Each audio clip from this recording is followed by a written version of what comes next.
So I live in rural Australia, and this happened quite a few years ago, but is a story worth telling. The layout of our property consisted of a fairly standard 4-bedroom house and a massive shed that my dad used to keep all his furniture, machinery and tools in. This shed was around 100 meters from the house and had those lights that takes a while to warm up before lighting up properly. So I was around 17 at the time. It was the middle of winter and it was getting dark at around 6 p.m. I was just finishing up working on my car in the driveway when from the work shed I hear my mum in a panic scream for help. I sprinted up to the shed, the yelling continuing the whole time. I assumed she had walked into the shed for something, and instead of bothering with waiting for the lights, she walked in the dark and tripped on something. I ran into the shed and hit the lights, grabbing a torch, because it was pitch black inside. This closed the shed. I heard my mum yell my name once more clearly, in pain and coming from the far side of the shed. I started walking my way back to the shed, yelling to my mum, but not getting any replies. When I get about halfway, my dad sticks his head in the door and asks what I'm yelling about. I'm telling him about mum being in trouble and he pauses and quickly tells me to get out of the shed and that mum is fine. Absolutely and completely confused, I walk back to the door of the shed and both of us walk back to the house. I'm shaken and I keep telling him I swear mum is hurt in the shed. When we get back to the house, mum walks out the front door drying her hair with a towel after getting out the shower. I didn't know how to react. I explained to both of them what happened and they both brush it off, saying it was weird, but that I probably imagined it. That weekend, my older sister, who moved out 2 years before this event, came home for a visit. Sitting on the grass besides the house and the shed, I told her what happened, and she went white and told me that a few years before she moved out, the exact same thing happened to her when she got home from work one night, except mum called my sister's phone when she was in the shed, wanting to know what she wanted for dinner. My sister never told a soul about her experience, only refused to ever go into the shed again. We both wondered what we would have found if we'd have gone to the back where the voice came from. I'm from a very small, very rural town with around 200 people. 25 miles from the nearest bigger town. Somehow, we have an elementary school, and when I was going there, it was K-8. The entire time I went to school there, I felt as if I were being watched. Going to the high school in the next town solidified that something was off about that building, as the feeling went away entirely. Everything that happened was specifically centered around the girls' bathroom and the gym. I'm just going to kind of list these by what grade they happened to me in. While I was in 1st and 2nd grade, handprints would appear on the mirror in the girls' bathroom. Now obviously kids' handprints, but higher up than any of us in the class could reach. No one would own up to it, but it could be explained as an older kid, not wanting to get in trouble for making a mess. As far as I remember, however, some of them would appear first thing in the morning, before any kids had arrived and after the bathrooms had been cleaned the previous evening. In 3rd grade, I went into the girls' bathroom and went into the middle stall. The other two were open and empty, yet once I sat down on the toilet, I saw shoes in the next stall next to mine and got chills down my spine. I left the bathroom as quickly as I could. I should also mention that the stall I was in, I saw shoes, and also had the mirror on the other side of it. In 4th grade, I saw a tall blonde girl standing on the bench behind me in the mirror. I turned around and she wasn't there. When I turned back to the mirror, she was gone. In 6th grade, I was in the balcony of the gym with some friends after basketball practice. In one corner of the gym, there was paper posted with recess rules. The paper definitely didn't face of its own accord. Something grabbed onto it and pulled it entirely off the wall. I remember the room going cold, and we pretty much booked it out of there and went our separate ways. In 7th grade, I got my first cell phone. The computer lab is separate from the school, and its porch was a common hangout spot for kids in town after school and during the summer. We were screwing around with the negative setting on my new phone, taking pictures in the back of the school. The back door is right next to the entrance to the previously mentioned corner of the gym. The doors have windows in the top half, and in one of the pictures there was an obvious head in the corner of the windows. In the pictures taken before and after, there was nothing there.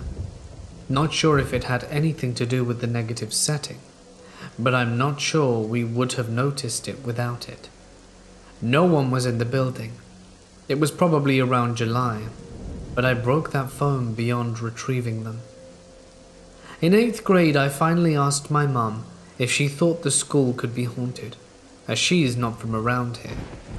She suggested that I ask my aunt, who has lived here all her life. I asked my aunt straight up if she thought the school was haunted, and immediately said, "Well, you know your cousin died in there, right?" I told her I'd heard a story of a girl who collapsed and died during PE a long time ago. In the corner of the gym, there were a few weird things that happened. My aunt told me that was my cousin Lisa. She was 11 when she died of a heart condition no one was aware of. My aunt was 17 at the time, and I described the girl I saw in the bathroom years before. Tall, with shoulder-length, straight hair. According to my aunt, that described her almost perfectly. It explained, at least to me, why I had seen these things throughout the years, and only ever in the girls' bathroom and the gym. Why I had felt like I was being watched, but never in a malevolent way. Why I felt an immense sense of relief upon going to high school, because I didn't have to look over my shoulder all the time and fear I would see something that wasn't meant to be there. It gave me some closure, some explanation, and made me less fearful of the school. I still get a chill down my spine when I go in though. I live in Eastern Europe, more exactly in Romania. You may have heard about those gypsy witches that live in my country. Most of them are just pretending to be something they're not. This, however, is the story of a real witch. My grandmother used to live in the same village with a witch. I don't know if the witch was a gypsy or Romanian, but it doesn't really matter. She lived for so many years that no one knew her age.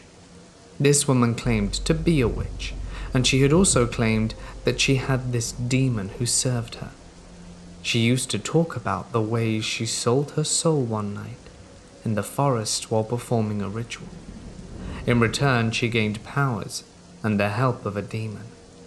She said that she couldn't die until she convinced someone to take full charge and responsibility of her duty as a witch and sell his or her soul to the darkness as well. She, I believe, had 3 daughters, but people said that their mother's behavior scared them away. They moved to Bucharest and never returned to the village. Now, you will say that she was most likely a crazy old woman, but no. A lot of people heard weird noises coming from her attic, and she agreed that the sounds were made by her slave demon. People, even though afraid, asked her to solve their problems and gave her money for doing so. No one ever complained about her work. No one. Everything was put in place no matter how difficult the task was. People witnessed a lot of hard work getting done overnight in her yard and garden. Things that she wasn't able to do alone. My grandmother met a woman on her way to work. The woman asked my grandmother about the witch. She wanted to know where the witch lived. My grandma gave indications and then asked her why she was going to go see her.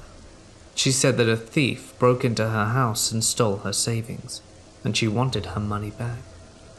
The next day my grandmother met the woman again. She carried a bag, and my grandma asked her what happened. She said that she went to the witch and received the promise that she would be able to find the money on the table when she returned home. The witch asked in advance for half the money. The woman agreed. It was better than nothing, and things happened exactly as the witch foretold, and she carried the promised money in the bag on the way to the witch's house. Another story is that a woman fell in love with a married man. She went to the witch and told her that she wanted that man. The witch asked her if she wanted the man no matter what the consequences were. She said yes, and in less than a month, his wife got ill and passed. He remarried, and he got married to the woman who asked for his wife to fall. That's why she was seen as a powerful and real witch. For sure, she had some supernatural powers. Unfortunately, I don't know if she's still alive.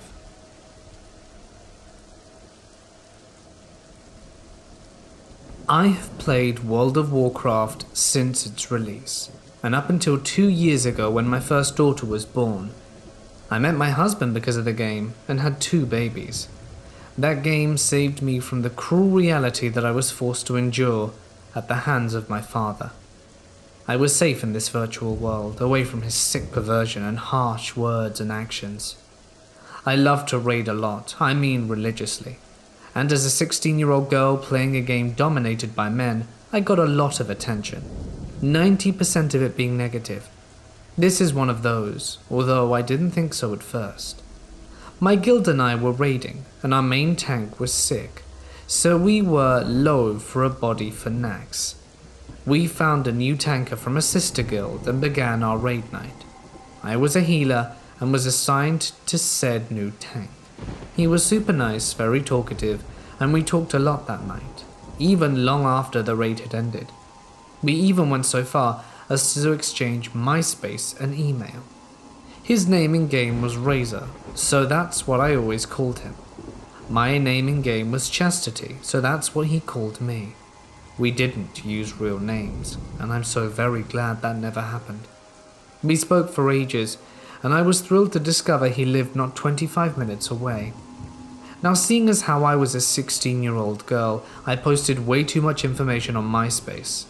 Razor and I spoke for weeks and weeks, and he was so nice and even helped me through a tough breakup. We talked on the phone until the wee hours of the morning, and he listened to me cry and offered kind advice to a very lonely, stupid teenage girl.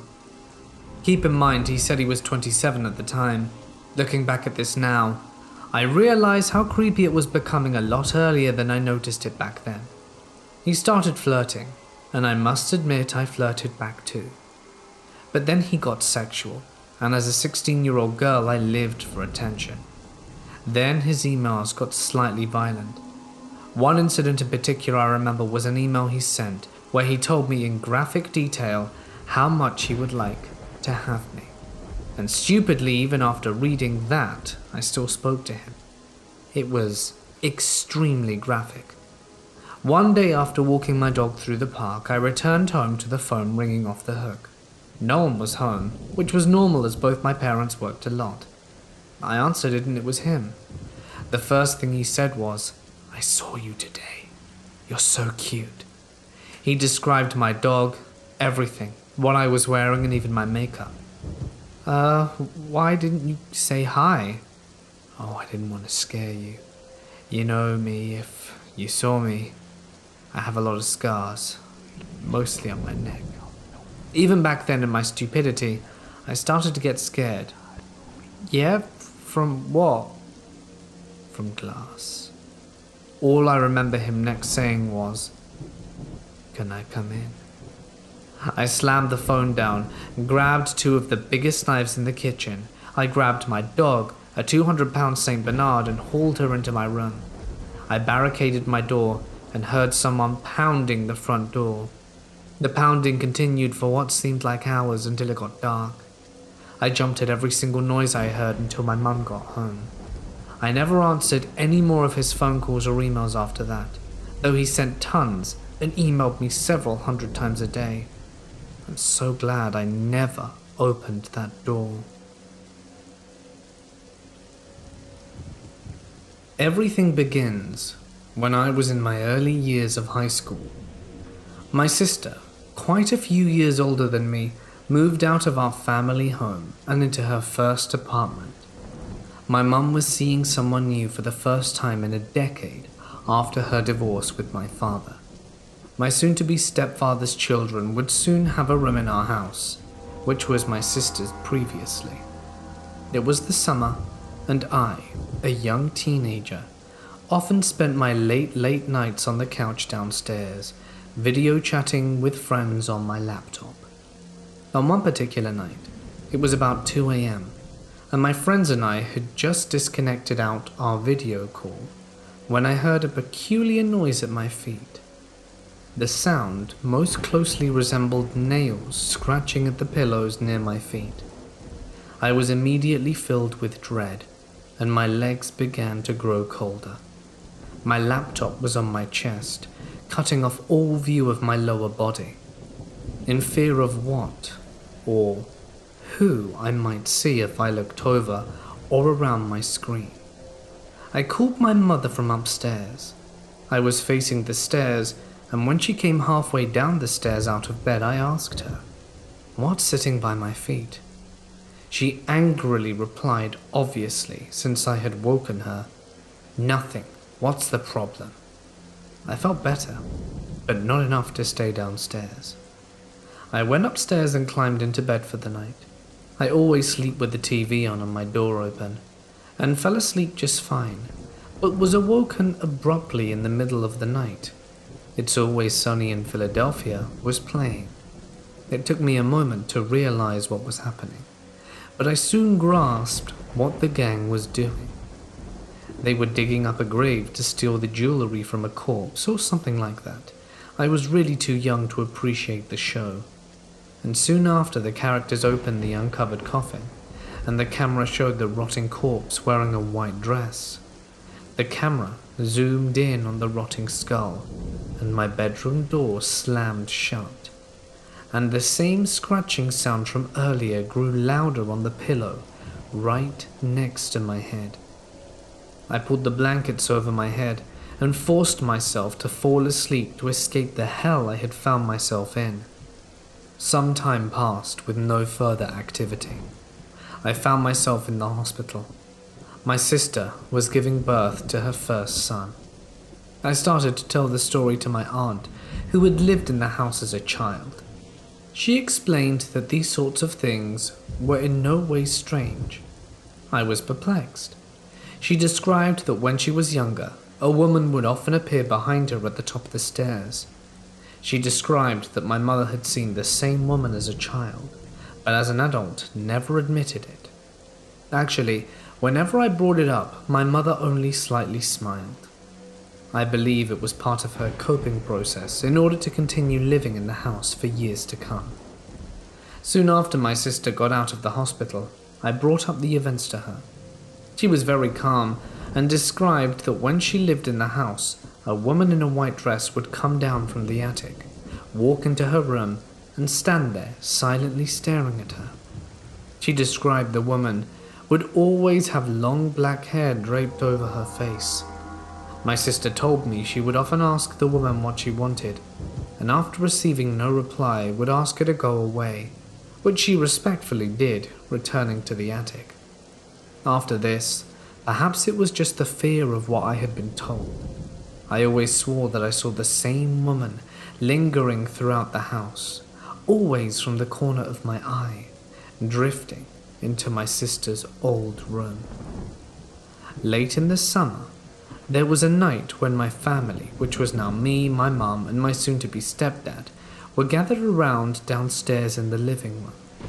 My mum asked if I could go up and close my sister's old bedroom door, which was located at the end of the short hallway, so that the heat didn't draft into her vacant room, but rather into the two occupied bedrooms.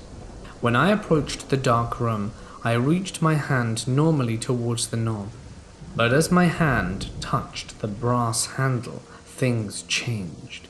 The door flew shut in my face, Immediately I thought that someone had broken into our home and was in my sister's room.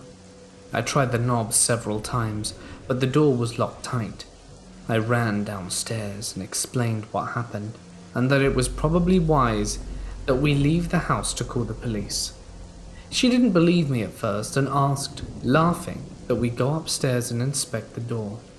So I grabbed my little league bat and 3 of us went to check on the door. Each of us pulled on the knob and were unsuccessful. We heard movement from the room and my mum and I went outside to wait in the car with the police on speed dial, as my stepdad attempted to get into the room. Eventually, when nothing terrible happened, we went back inside and approached the door once more. My mum, not believing in the ghost stories that had swirled through her home for generations, simply said, "All right, that's enough, just open the door." As she reached for the knob, the door swung open before her hand could touch it. I went inside, checking under the bed, behind the door, and in the closet, but found nothing. My grandfather used to come and visit us quite often before he passed. It was quite easy since he lived in the house he had built next door. Once he had given our house to my mother. He described to me a story that, although I couldn't tell if it was just messing with me or not, he pointed to the large oak tree in the center of our backyard and said that a long time ago a man and a woman lived in the house. The husband had gone insane and killed his wife in the house before going to an oak tree that stood right beside the one in our yard and hung himself. He continued to say that they cut down the oak tree where the deed had been committed, and they left the untainted one standing. What happened next, however, was too real. He took me for a walk behind his house into the woods. A few hundred yards in was a seemingly ancient cemetery. He described that in the cemetery was where the woman was buried, while the man was cremated. In all honesty, I really didn't think about this story too much. A lot of time passed with no significant events taking place. I had only told my best friend Dan of these experiences, and one night I planned to stay over to his house. We were much older at this point, juniors in high school I believe, considering that we were driving, still having an innate fear of the home I lived in, especially being there alone. I asked him to come with me to grab some clothes for the night. He came inside and followed me to the basement where my freshly dried shirts were and started yelling, "Come out, spirits! Come on, come out!" I explained to him, "Dan, the basement looks creepy, but everything bad in the house is upstairs. Please just stop. You get to leave here and not come back. I have to sleep here." He seemed to understand and didn't say anything more as we climbed the stairs, where all of my books and notebooks for the school year were presently stacked. However, when we went into my bedroom, he tried once more to get a glimpse in what I had been describing. As I knelt down to my lowest drawer to get a pair of socks, he began to taunt. As he stopped yelling, we heard a large crash down the stairs. "I told you," I said. When we peered down, we saw that all of the books had been thrown across the room. We didn't say anything to each other. We didn't try to clean up the mess. We just left. Years later, as I write this, the house has been seized by the bank in an equally complicated series of events. I live about 20 minutes from the old house as it sits, rotting. Sometimes I drive there and just sit in the driveway, staring into the upstairs window of my sister's old bedroom, wondering if there's a woman with dark hair staring back. Never once in my life did I go into the attic. The closest I ever came was when one day my sister and her now 2 boys were visiting. Her younger son and I were upstairs playing with trucks when suddenly he ran into the bathroom. The bathroom was where the steps to the attic were, which my mum had blocked off with several layers of plastic for whatever reason. I was terrified. He had run forwards, what I considered to be into the lion's den. I approached the doorway that went to the stairs, which went to the attic. I peeked in and could barely make out the child in the darkness. He was at the top of the stairs looking at the plastic, taking in his newly forming broken English to someone, something that had called him to the stairway that he didn't know existed. In a rush of courage, I sprinted up the stairs, scooped him up, and shut the door behind me for the last time before we moved out. This experience has bothered me for many years because I honestly don't know what to make of it. It has become one of those stories I tell around campfires, but this actually happened, and it still freaks me out when I think of it too much. I grew up on the east coast of Australia, and my family lived on a small country town on the edge of the rainforest. When I was 14, we rented a nice house on a few acres up a steep hill that ended in a cul-de-sac. The house was relatively nice, and sometimes I would go exploring the fire trails in the national forest behind us. I never found or saw anything weird. I don't even remember seeing any animals there either for some reason. Anyway, there was a deep, heavily forested gully with a small creek on the north side of the house that I never explored. Because one night, when I was home by myself, I heard something really weird. It sounded like screaming, but it was a decent distance from our house, and it echoed through the gully. There were no other properties or houses between me and where the screaming seemed to be coming from, so I had no idea what was going on. It was eerie. I listened to it in the dark for a while, and then I decided to go inside and lock all the doors. I didn't tell anyone about this, and probably would have forgotten about it if it hadn't reoccurred several years later. By the time I was 17, we had bought a property and built a house down in the valley across the creek, not very far from where we were renting a few years prior. It was a beautiful property that was skirted by a nice little creek with thick rainforest on 3 sides. I had kept up my habit of exploring the surrounding areas on foot, and in my 4WD, I knew it like the back of my hand.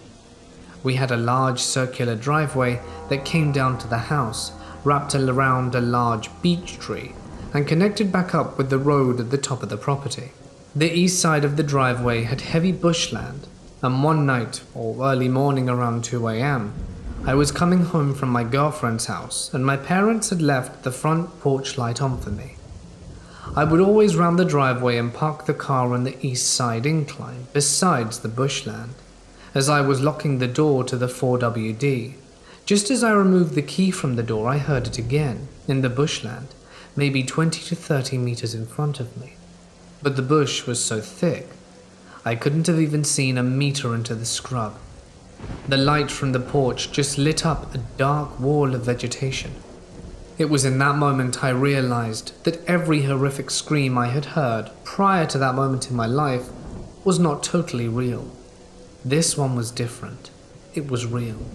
And the difference chilled me to the bone. This person, it sounded like a woman, was being hurt brutally, and seemed as though their lungs would turn inside out from the agony. It sounded like they were trying to cry for help, but were in too much pain to make out any definite words. I stood there in shock for a moment, as I realized this scream was the same one I had heard years before, but this time closer. I went inside and woke up my parents, and we all stood on the front porch and listened for a few brief moments while we tried to decide what to do. My dad and I decided to investigate, and my mum called the police, who would have been useless anyway because we were so far out in the middle of nowhere. The screaming stopped, but we knew exactly where it was coming from.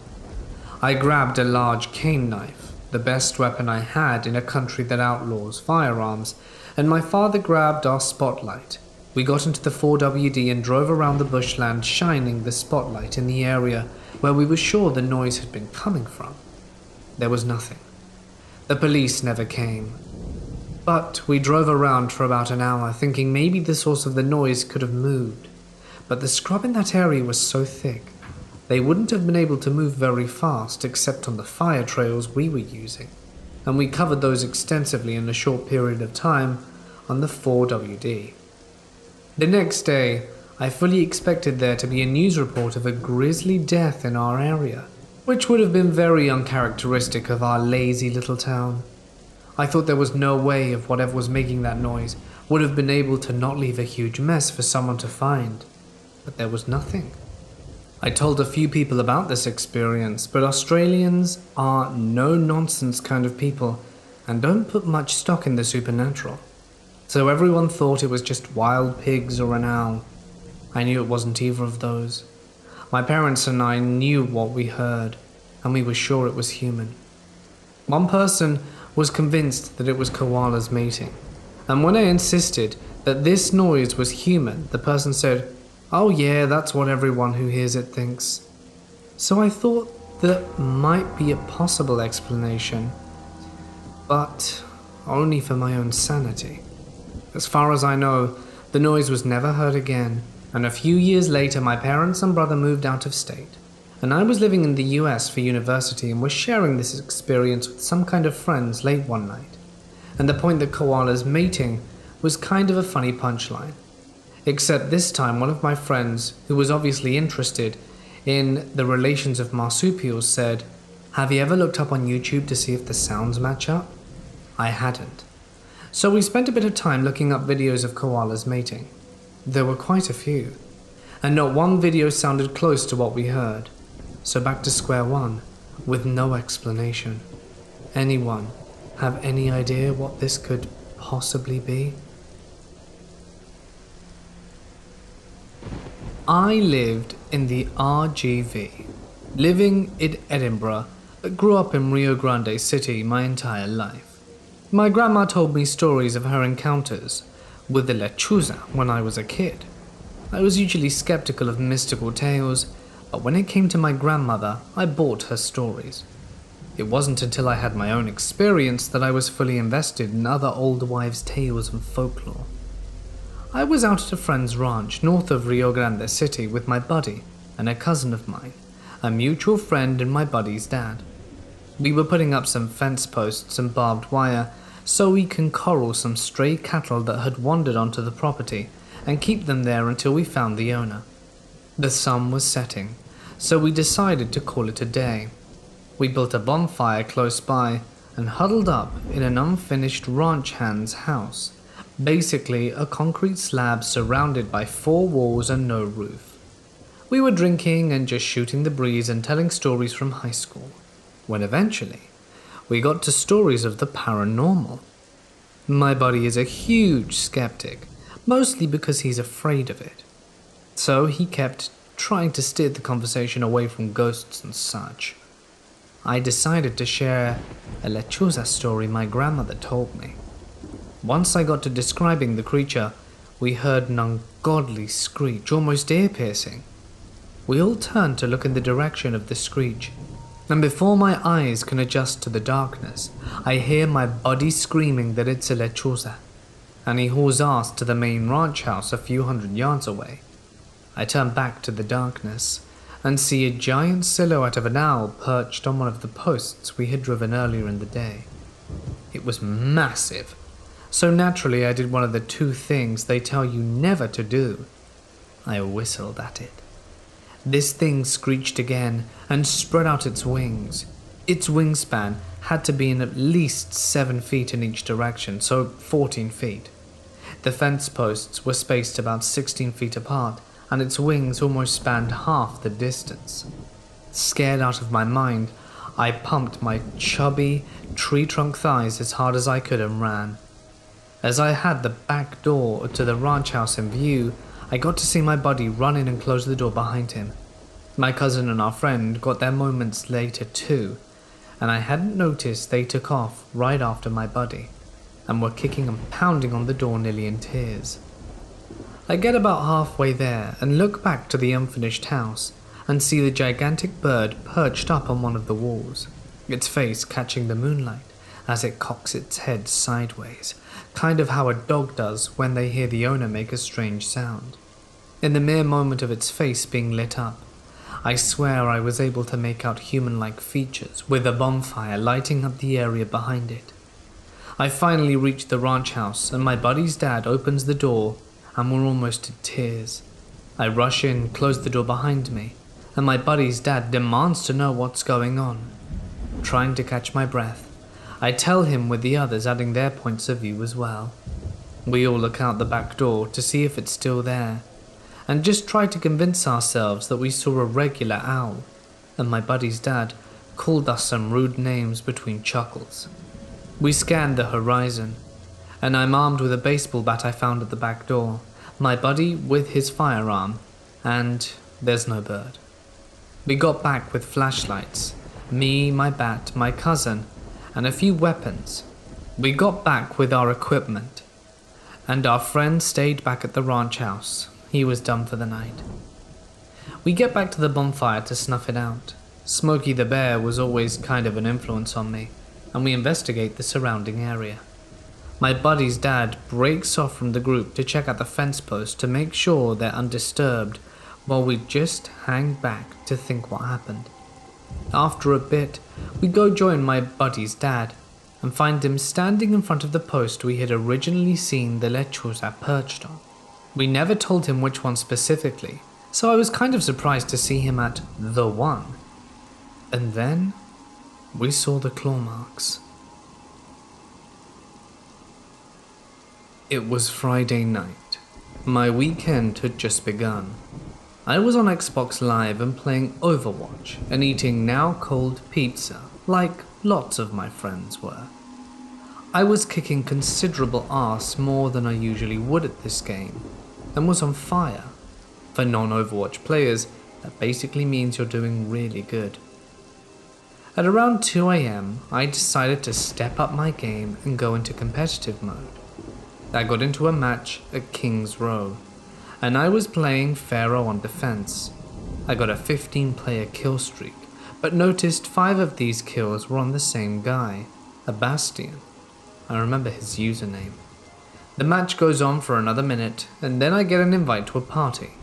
The gamer tag was the same as the Bastion I had killed for the 6th time. I wasn't in a party, since all my friends had called it a night, except for me at that point. I decide that whatever he wanted to say could be interesting, so I added him. Now I usually expect some kids a few years younger than me to be talking slag, but to my surprise it was a grown man on the other end. More to my surprise, he sounded in his 30s rather than close to my age, and he had a thick Spanish accent. Immediately this guy starts cussing me out. I can't lie when I say I half expected this to happen when I got a party invite.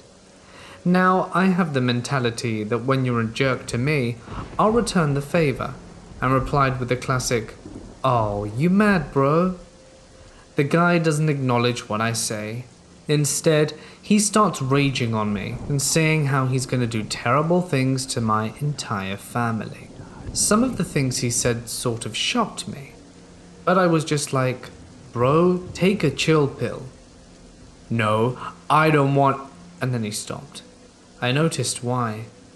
ADVA on our team had just killed his Bastion hero again. Now this is where things get scary. It sounded as if he turned into a rabid animal that was trying to suffocate itself in the mic, screaming, howling and spitting. It's difficult to describe exactly what sound he was making. Inhumane noises were coming from the other end of the mic, as if he were being gutted and possessed by a demon at the same time. It was a grown man, which made the entire thing scary compared to laughing my butt off when a 12-year-old loses it. The match ended, the enemy team didn't even get payload moving, and the man loses his mind. I decided to be an arse again, and not take this guy's crap. Look, it's not my fault you're not good at the game. You're just being treated like a child. Grow up, man. The Spanish guy didn't like this. He screamed down the microphone for 20 seconds. It started getting all crackly. He then removed me from the party. And since the match was over, I called it a night. My overall reaction to what went down was, well, that was something. I logged out, turned off my Xbox and went to bed. As soon as my head hit the pillow, I realized how much of a dumbass I was for not recording it for my friends. They would have lost it when they heard it. Then I fell asleep. Saturday went by with nothing, and I thought that was that with the angry Spaniard. The next day I logged into my Xbox to play more Overwatch, and noticed I had a message from the guy. Good morning. Good morning, Johnny. I know you have to go to the movie theater down in Ashford tomorrow. What the hell? I said out loud. I decided to pull out my phone and take a picture of the TV screen. I then texted my boss about it and told her that some guy on Xbox somehow found out where I worked. Now my boss is a mean old lady, so she naturally didn't care about what happened on Xbox, even though it concerned my work.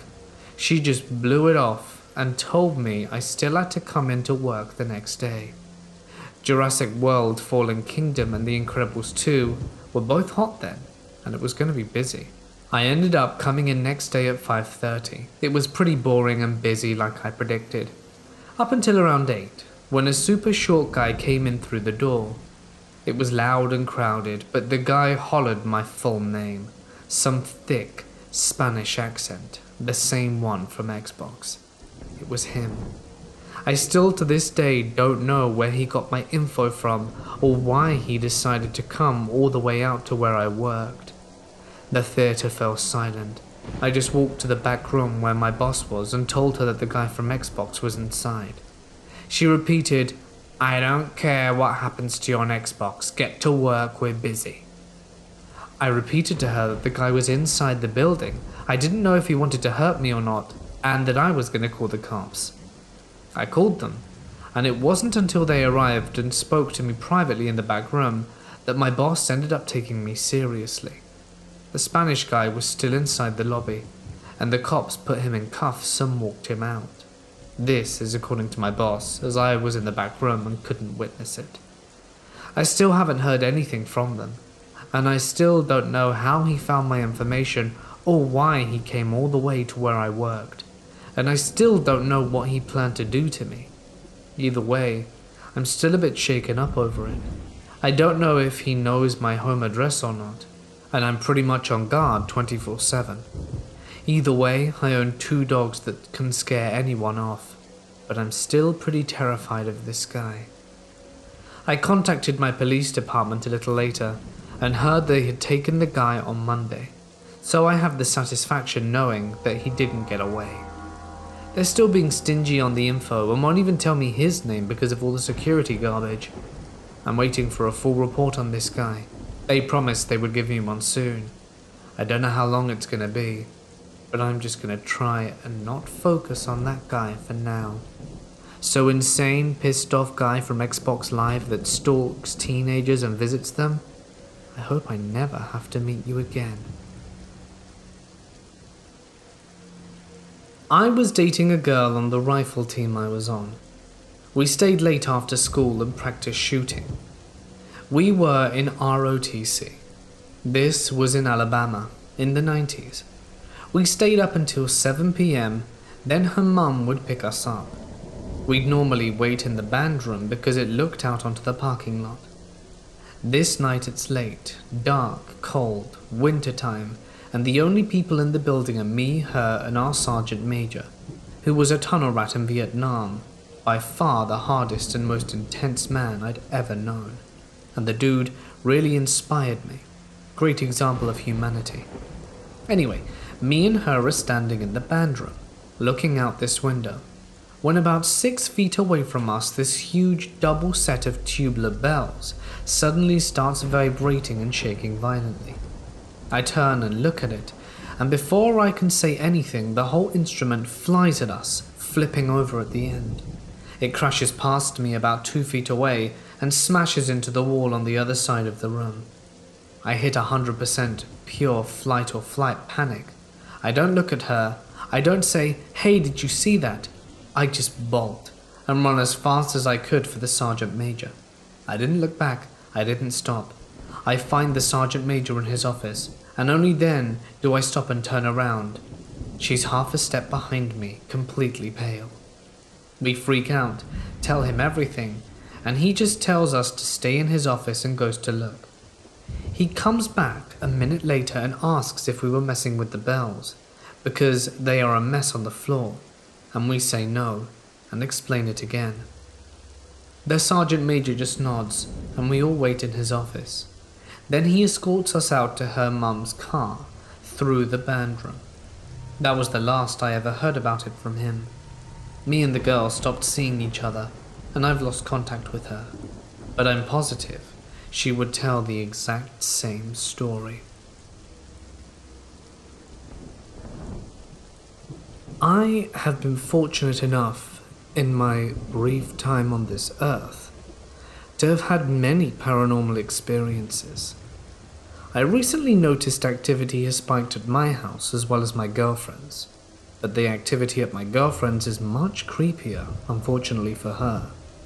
My girlfriend has talked about how she always has these uneasy feelings whenever she's home alone, and about the experiences her older siblings have had and such, like knocking and scratching. Her siblings have long since moved out, and both her parents work and travel, so a lot of the time it's just me and her at the house. At the house, they have a walk-in attic. Basically, it's on the same level as the rest of the second floor, and both upstairs rooms share a wall with it. But the activity doesn't stop there. I first felt something was off, one of the first times I was staying over. No one was at the house except me and her, and we decided to call it a night. She went upstairs before me, and I went into the kitchen for water. I then proceeded to the staircase and felt the sudden urge to sprint upstairs as fast as I could. All throughout the night, we could hear what sounded like heavy furniture being shuffled around downstairs. My girlfriend was understandably in denial, and we eventually fell asleep. We awoke at 9 a.m. the next day, to what was the unmistakable sound of someone running up the stairs. At the time, her bed was against the wall that is shared with the stairs. I actually fell out of the bed from being startled, and we were the only ones at the house that weekend. Let's fast forward to the present. I'm in the house as I'm writing this. The bed shares a wall with the previously mentioned attic. On and off for about an hour, we've been hearing tapping and scratching on the wall behind us. I've already gone into the attic twice with all the lights on and an LED flashlight. I'm no expert, but I couldn't find any evidence of rodents or other pests. Maybe it's something in the wall. I'm a logical person and always try to debunk strange things before confirming them. However, given what we've already experienced, I'm not so sure. We'll just have to wait and see, I suppose.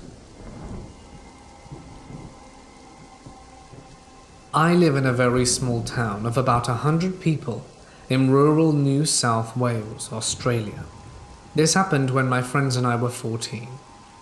My town used to be a very close-knit farming community, but the shift to modern times and the massive drought of the 2000s led to most of the businesses to be closed and farmers to move away. The aging population slowly died, and their houses were filled with despicable types, drug dealers and addicts, thieves and dole bludgers. It's sad really, but even now there are still great people here. What I've always found creepy is even though a very small population, and I've known just about everyone since before I can remember, there have always been people in the surrounding area that no one seems to know. Old loners mostly who keep to themselves, and no one ever sees them. On top of that, there have been several depraved people with interests in minors. There have also been numerous break-ins and attempted break-ins in our homes, not to mention that for long stretches of time we've been without a police officer, which means a 000 call would take an hour for help to arrive. It gets even creepier. The further the bush you go, I've heard of abandoned farmsteads where families have just vanished, with all their belongings including their cars left behind. There was even a multi-generational inbred family reminiscent of the Hills Have Eyes, discovered a few years ago, though that was a few hundred miles from me. I grew up and went to primary school here, but we had to travel an hour to get to high school. It took quite a while for my closest childhood friends, Tim and I, to make new friends. After 2 years of high school, we invited 3 friends to come out to town to go camping. Tim's parents owned a small property where they kept sheepdogs and horses a few miles from the town. We camped for 5 days there in the school holidays. The first night, as what often happens, we sat around the campfire telling stories. I told the story of some of those creepy loners I mentioned earlier, a pair of brothers that lived a few miles up the road from where we were camping. They were rarely ever seen, with a reputation of being creepy hillbilly hicks. I told them the story of how one night they had tried to cripple my father over him, supposedly stealing their business. They ambushed him at the local weighbridge at night. My father managed to fight both of them off, and my cousin also had a run-in with them by taking a shortcut across their field, only to hear a firearm shot in his direction. My cousin had lied to me before, so I wasn't sure if it was true, but I made out like it was and later embellished their reputation with the normal inbred cannibal type crap city folk expect. On the second night, we decided to go for a night walk. We were kids and enjoyed fantasy movies and games and had a bit of role-playing fun. One of us was too scared to go out in the dark, so on our walk we decided to play a prank on him. We started screaming and running back to camp, saying, "He got Henry!" It worked, and our friend was scared. Zeb tried to climb an electric fence to escape. Henry came back dirty and bloody, and we hid in a farmhouse until Tim ruined the prank by claiming he heard the brother skinned people, which caused us to burst out laughing. The next afternoon we hiked up the nearest hill, called Sims Gap Hill. It was a popular walk for Tim and I when we were kids. The fastest way to get to the hill was by taking the dirt road called the Stock Route, which ran parallel to the main tar road which led to the town. The two roads are connected by another called Sawmill Road, which was at the base of the hill. We walked down the Stock Route, and I pointed out the Hillbilly Brothers' property as we went past it. All you can see from the road are piles of rusted old cars. We reached Sawmill Road and walked across the paddock to the hill and had an enjoyable time. We started climbing down the hill as it got late, but underestimated the time it took to walk across the paddock to the road.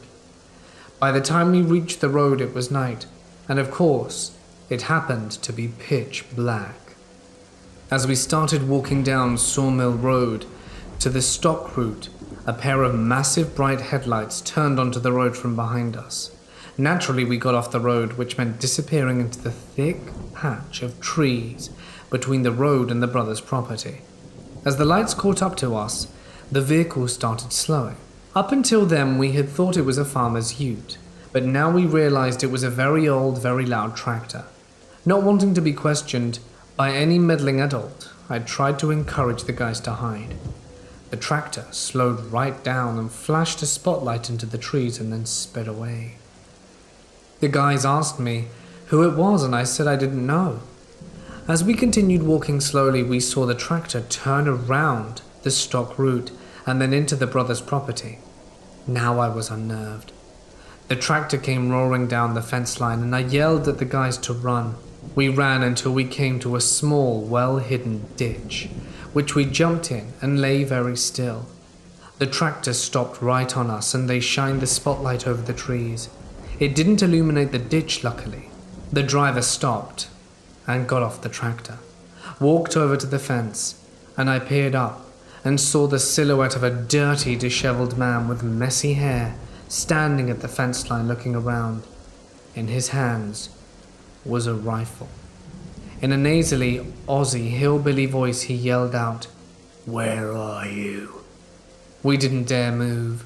I started thinking what we'd have to do if he climbed the fence and started coming our way. But he eventually turned around, got back on his tractor, and left.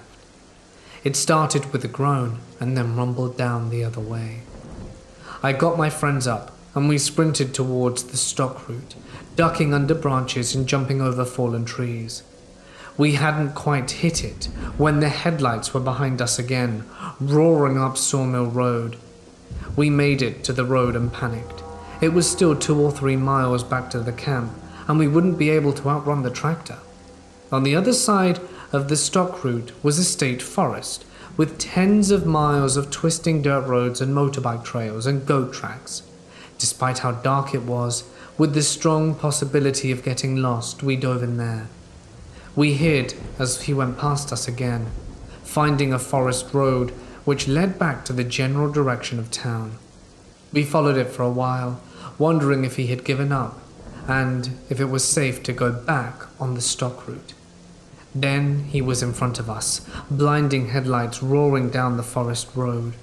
We jumped back in the trees and decided to run. We ran straight past him. Behind us, he turned back on the stock route and chased us again. He circled us 4 times with us hiding, then running, then hiding, then running. When we had gone far enough that we thought we were close enough to the camp, we ran through the woods and jumped back on the stock route to be met by headlights. Tim's mother had come looking for us after finding our camp empty. She'd finally found us and we were still a mile or so from camp. We quickly piled in and she drove us back. We told her what happened, but she and my parents just said they're weird people and to stay away from them in future. This happened to my uncle's wife. I will narrate it how she did to me and my sisters. We're from the northern state of Mexico, Nuevo León, from a small town south of Monterrey around El Cerro de la Silla. If you've never heard of it, do Google it, it's beautiful. Stories about people seeing witches and lechuzas around the town are very common, but my aunt's story really pulls a chill down my spine. The story goes like this. I lived in a small home up in the hills. I shared a room with my sister, our windows facing the main street. It was big, and it had rails on the window. One night, me and my sister were in bed. She was asleep, and I was awake, lying on my bed looking outside my window, since my bed was against the wall and right underneath the window. I liked opening the window and looking up at the sky. I remembered being around 3 a.m. when I decided that I had to get some rest. I stood up just to close my window, and that's when I saw her, the witch, flying right in front of my house. She saw me and we made eye contact, and I immediately shut my window and got under my covers and started praying. I eventually fell asleep and awoke to the fresh air hitting my face as I opened my eyes, and I see my head sticking out the window. I screamed as loud as I could, and my sister woke up to help me. I'd never been afraid like I had been at that moment in all my life, as I realized that it was only her power that caused me to look out my window like that. If it wasn't for the rails, she would have had me.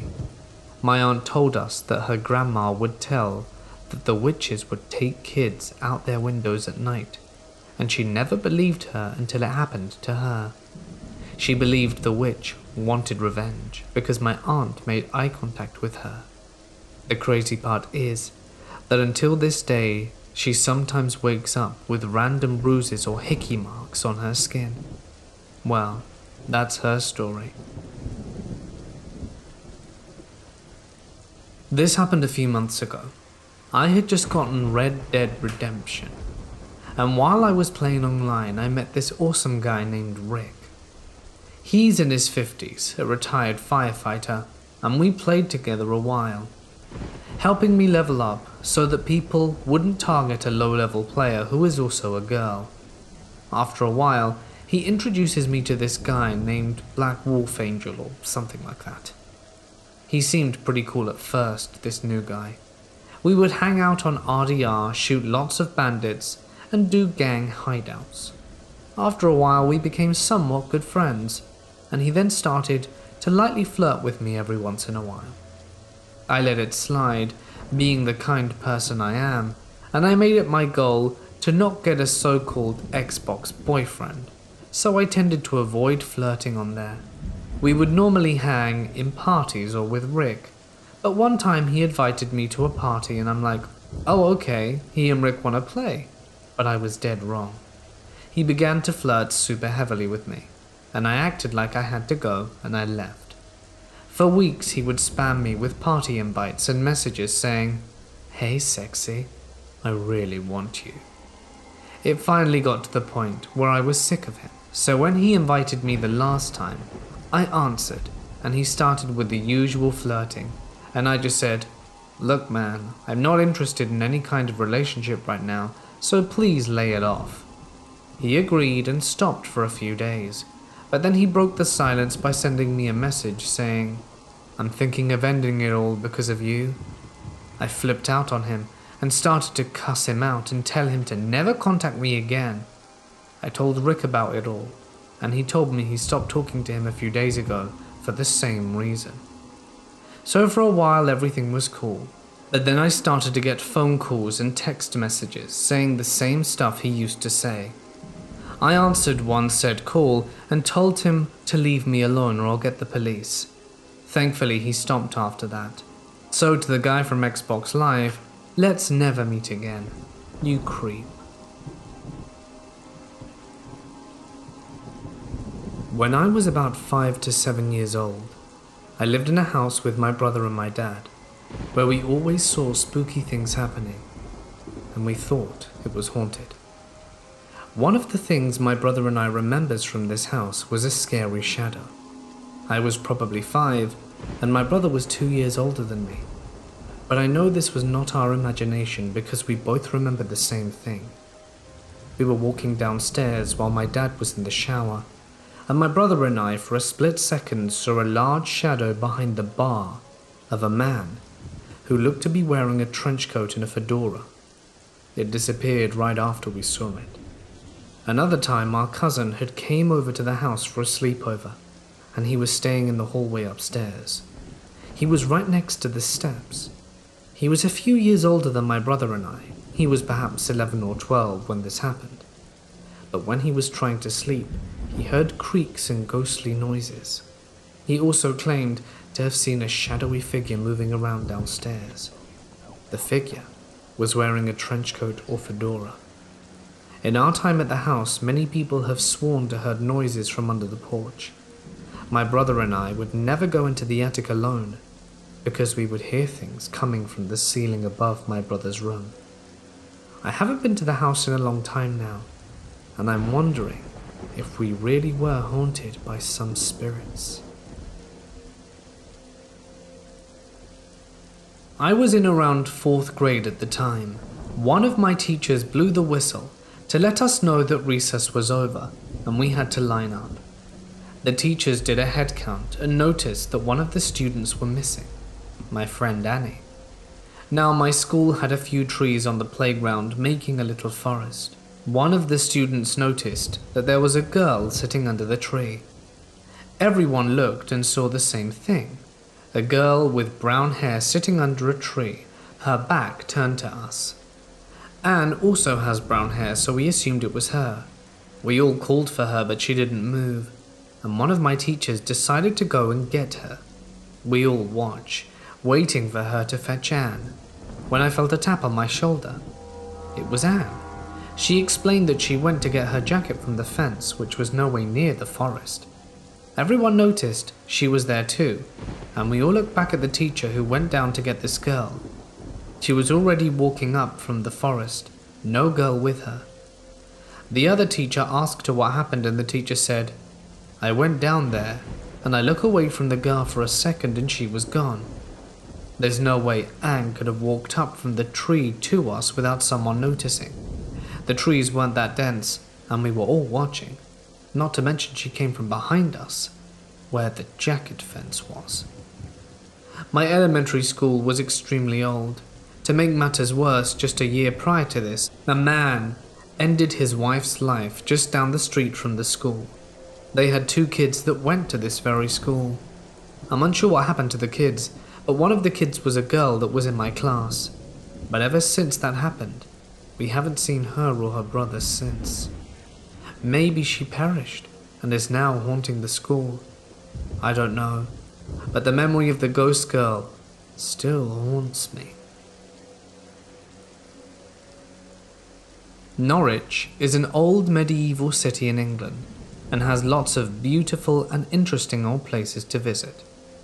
One of its most famous buildings is the towering Norwich Cathedral, opposite Tomland, which sits down by the river Wensum. Anyhow, busy exploring my new city one Saturday, I visited the cathedral, and after wandering the building, decided to explore the cathedral close. It was late, a sunny afternoon in October, with lots of autumn leaves on the ground, and I was really enjoying my walk when I stumbled upon a cobbled alley at the end of some houses, and decided to see where it led. The floor and walls were cobbled, and the walls maybe 10 foot high, so I couldn't see over them, but I could hear people in the gardens on the other side talking and children playing. Although I was on my own in the alleyway, I didn't feel alone. But as I began to walk on, the alley began to twist and turn, and although the sky was blue overhead and the sun was still out, I began to feel increasingly uneasy. I could no longer hear voices coming from the other side of the walls, and when I thought about it, realized that in fact I couldn't hear anything. No birds, no traffic, not even wind, and yet the cathedral is in the middle of a reasonably sized city. I began to feel nervous, and my scalp started to prick, and so I began to up my pace, telling myself that I'd been walking a while, and that the alleyway couldn't go on forever. But as I turned each blind bend, hoping to see the end of what was beginning to feel like a maze, I was only met with another stretch of alleyway.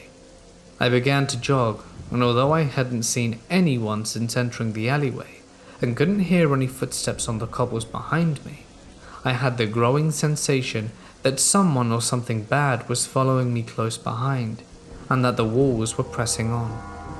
I started having difficulty breathing and realized I was also beginning to feel dizzy. I didn't want to pass out alone in this alleyway, and so decided to run.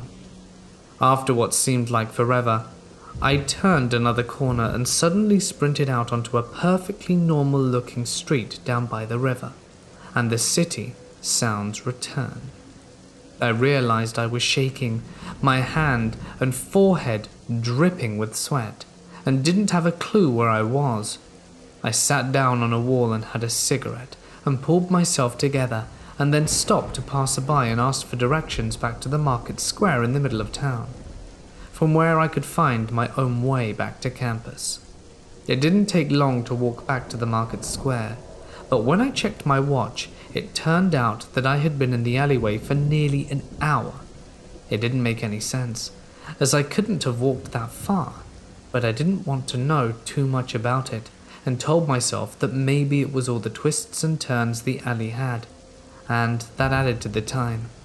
At class on Monday, I was telling a few people about the alleyway in the cathedral grounds, and how it had suddenly turned really spooky, when one of the mature students on our course, who had lived in Norwich for years and knew a lot about its history, overheard me.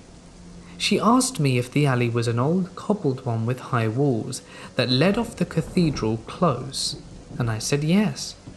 She took me aside and quietly explained to me that she wasn't surprised I'd felt what I did, because that was the alleyway they dragged people accused of witchcraft along before burning them at the stake, as Norwich has a huge history of witches. But the kicker to this story is that though I lived in Norwich for a number of years and often visited the cathedral, I never walked that alleyway again because of what happened, until that afternoon one day, when a friend from overseas was visiting. I took her down to the cathedral, and while there told her about the alleyway and what I'd experienced. She insisted that we walk it, and when I stalled and started to make excuses, promised me that if things started to go bad, we would just turn back, and she would stay with me at all times. Reluctantly, I agreed. The alley was just how I remembered it at first. Dry cobbled floor and high cobbled walls backing onto people's gardens. But after 10 minutes at most, and only a handful of turns, suddenly we found ourselves back onto the street. It didn't make any sense to me back then, and it still doesn't to this day, and I don't go near the Witch's Walk anymore. When Pokemon Go first came out, I couldn't keep up with my then girlfriend, now wife, at all. I'd spend hours walking around town, and somehow she'd always manage to outlevel me.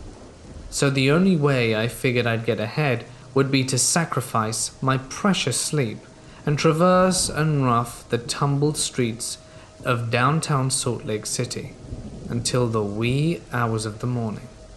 And with that, my journey to become a true Pokemon master began. I started staying out until 1 or 2 in the morning 5 nights a week, since my work didn't start till around 10, and I felt I had enough time to recoup. And it worked great. Not only did I get ahead of her, but I developed a massive lead, made some friends, and even dropped about 12 pounds as well. Was working great, mostly. For anyone who doesn't know Salt Lake City, it has a pretty big problem with homeless people. A good number of them strung out on drugs or violently mentally ill. This isn't stereotyping, it's just a pretty well documented fact, both statistically and from my own experience. It's gotten somewhat better since the state stepped in to clean up downtown, but at the same time, they were filtering up into the nicer areas of the city at night and setting up camp or accosting people playing alone. As a result, I brought several knives which I would carry on me, one in my bag and one where most people hold a wallet, one in my pocket and yet another on my belt loop. I know it might have been overkill, but I wanted to be prepared for any situation. After all, I didn't need to win a fight, I just needed to make going after me not worth their time. And after getting sized up by a rather surly looking group when I had stopped to use a public bathroom by the state capitol, I decided it would be better to stock up than to be undergeared. Thankfully, I've never had to do anything with them, but I have had to brandish it on more than one occasion.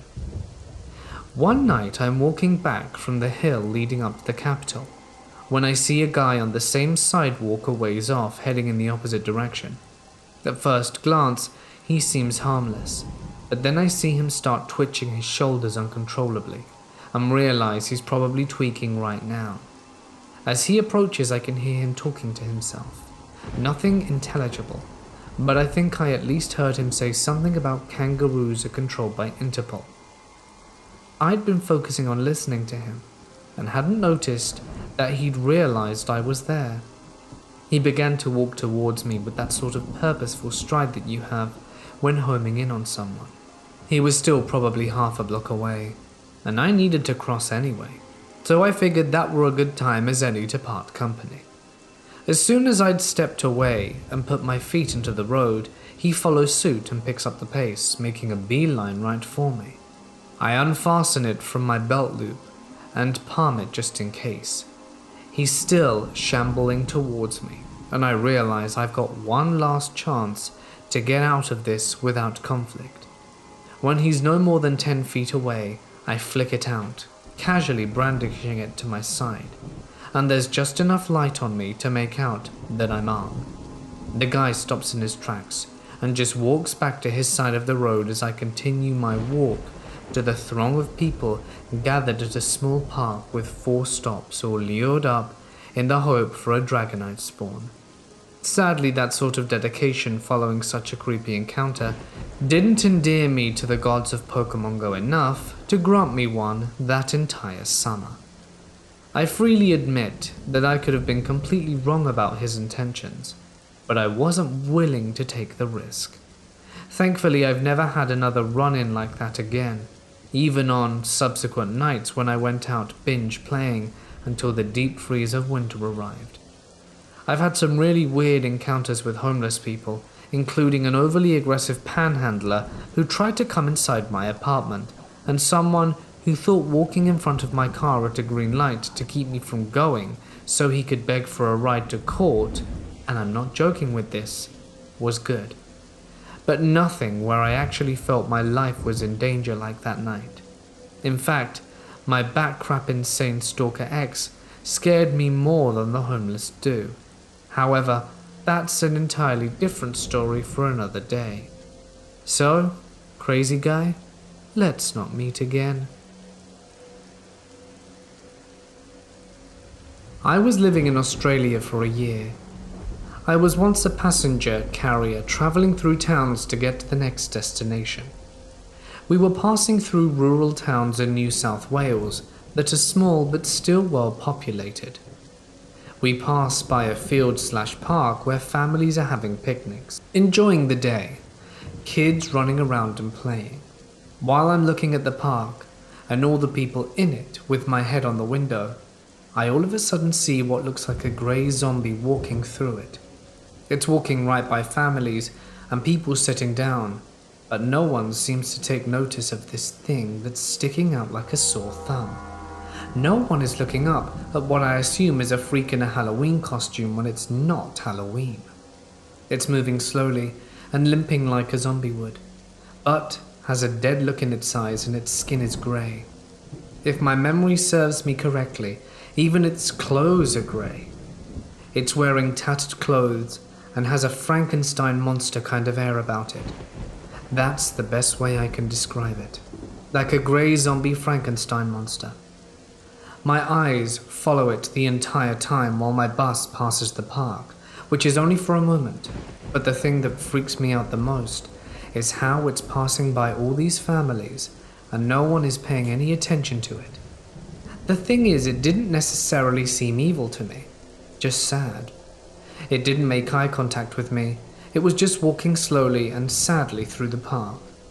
This huge grey guy is dressed up as Frankenstein's monster, painted grey on this sunny day, and no one even took notice of him. I don't know what to make of it. A very short 10-second psychosis on my part, or something supernatural. I also wanted to share this with you to see if any other Aussies know any legends that resemble what I saw, or if anyone has had a similar experience, because I can't explain this strange humanoid and can't find anything similar regarding this encounter. This happened when I was around 1st to 3rd grade, which is approximately around 10 to 12 years ago. But this specific memory has permanently scarred me until now, and is most likely the reason I am no longer a religious person. In the Philippines, the majority of our schools are Catholic. Some private schools require students to go to church every first Friday of the month. The school I went to back in elementary was one of those. Basically, every first Friday of the month, the students would gather in their respective classrooms. First, before all of us would be led to the church, and the church we went to was connected to our school. Each grade and section had their own areas in the church, so our teachers would be able to monitor us. The pews my classmates and I sat on were around 10 rows away from the altar, so it was pretty close to the front. The nuns and other church staff usually sat at the 1st to 3rd rows. I'm not sure if churches in other countries do this, but at the end of the ceremony here, people clap in celebration after hearing Mass. I was sitting next to my close friend, and we decided to do something funny. We were around 8 at the time, so our decision-making skills weren't really the best. While the priest was saying the final blessing before ending the Mass, my friend and I decided to clap. It was only one clap, but it was a loud one. The sound echoed in the church loud enough to catch the nuns' attention. Finally, the Mass ended, and the students were led back to their classrooms, except our row. Enter the nun. She was old, between 60 to 70, wearing a black habit, and was very wrinkly. She marched towards our area fuming, and started demanding as to who made the clap noise. I ended up admitting it was me, but my friend didn't, so it was only me who got into trouble. The nun told my advisor to let me stay in the church, and my teacher obliged, gathered the rest of the students, and left. I was alone at this point, and bawling. The nun went off somewhere, and I was a small 8-year-old child who was left alone in a big church, aside from the janitor, who was cleaning the floors. Chills were literally running through my body. How would you feel if you were left alone with all these scary statues looking down upon you? The atmosphere felt really creepy and eerie. The design and architecture of the church was Gothic, so it only fueled my fear further. When the janitor began to clean near my area, I was begging him to let me out of the church, but he refused, stating that he was only following orders. Eventually, the nun comes back for me, grabs my wrist harshly, and tugs me out of the church and into their sleeping quarters. Quick note, in private schools in the Philippines, nuns and priests were residents and had sleeping quarters within campus. While the nun literally dragged me to their sleeping quarters, I grabbed onto a ledge near the gate, still screaming and thrashing around. We were outside this time, and the nannies and other guardians of the other students were looking on, but none of them did anything to intervene. I spot my nanny from afar and can see her looking at me in concern, but she stayed rooted to her spot.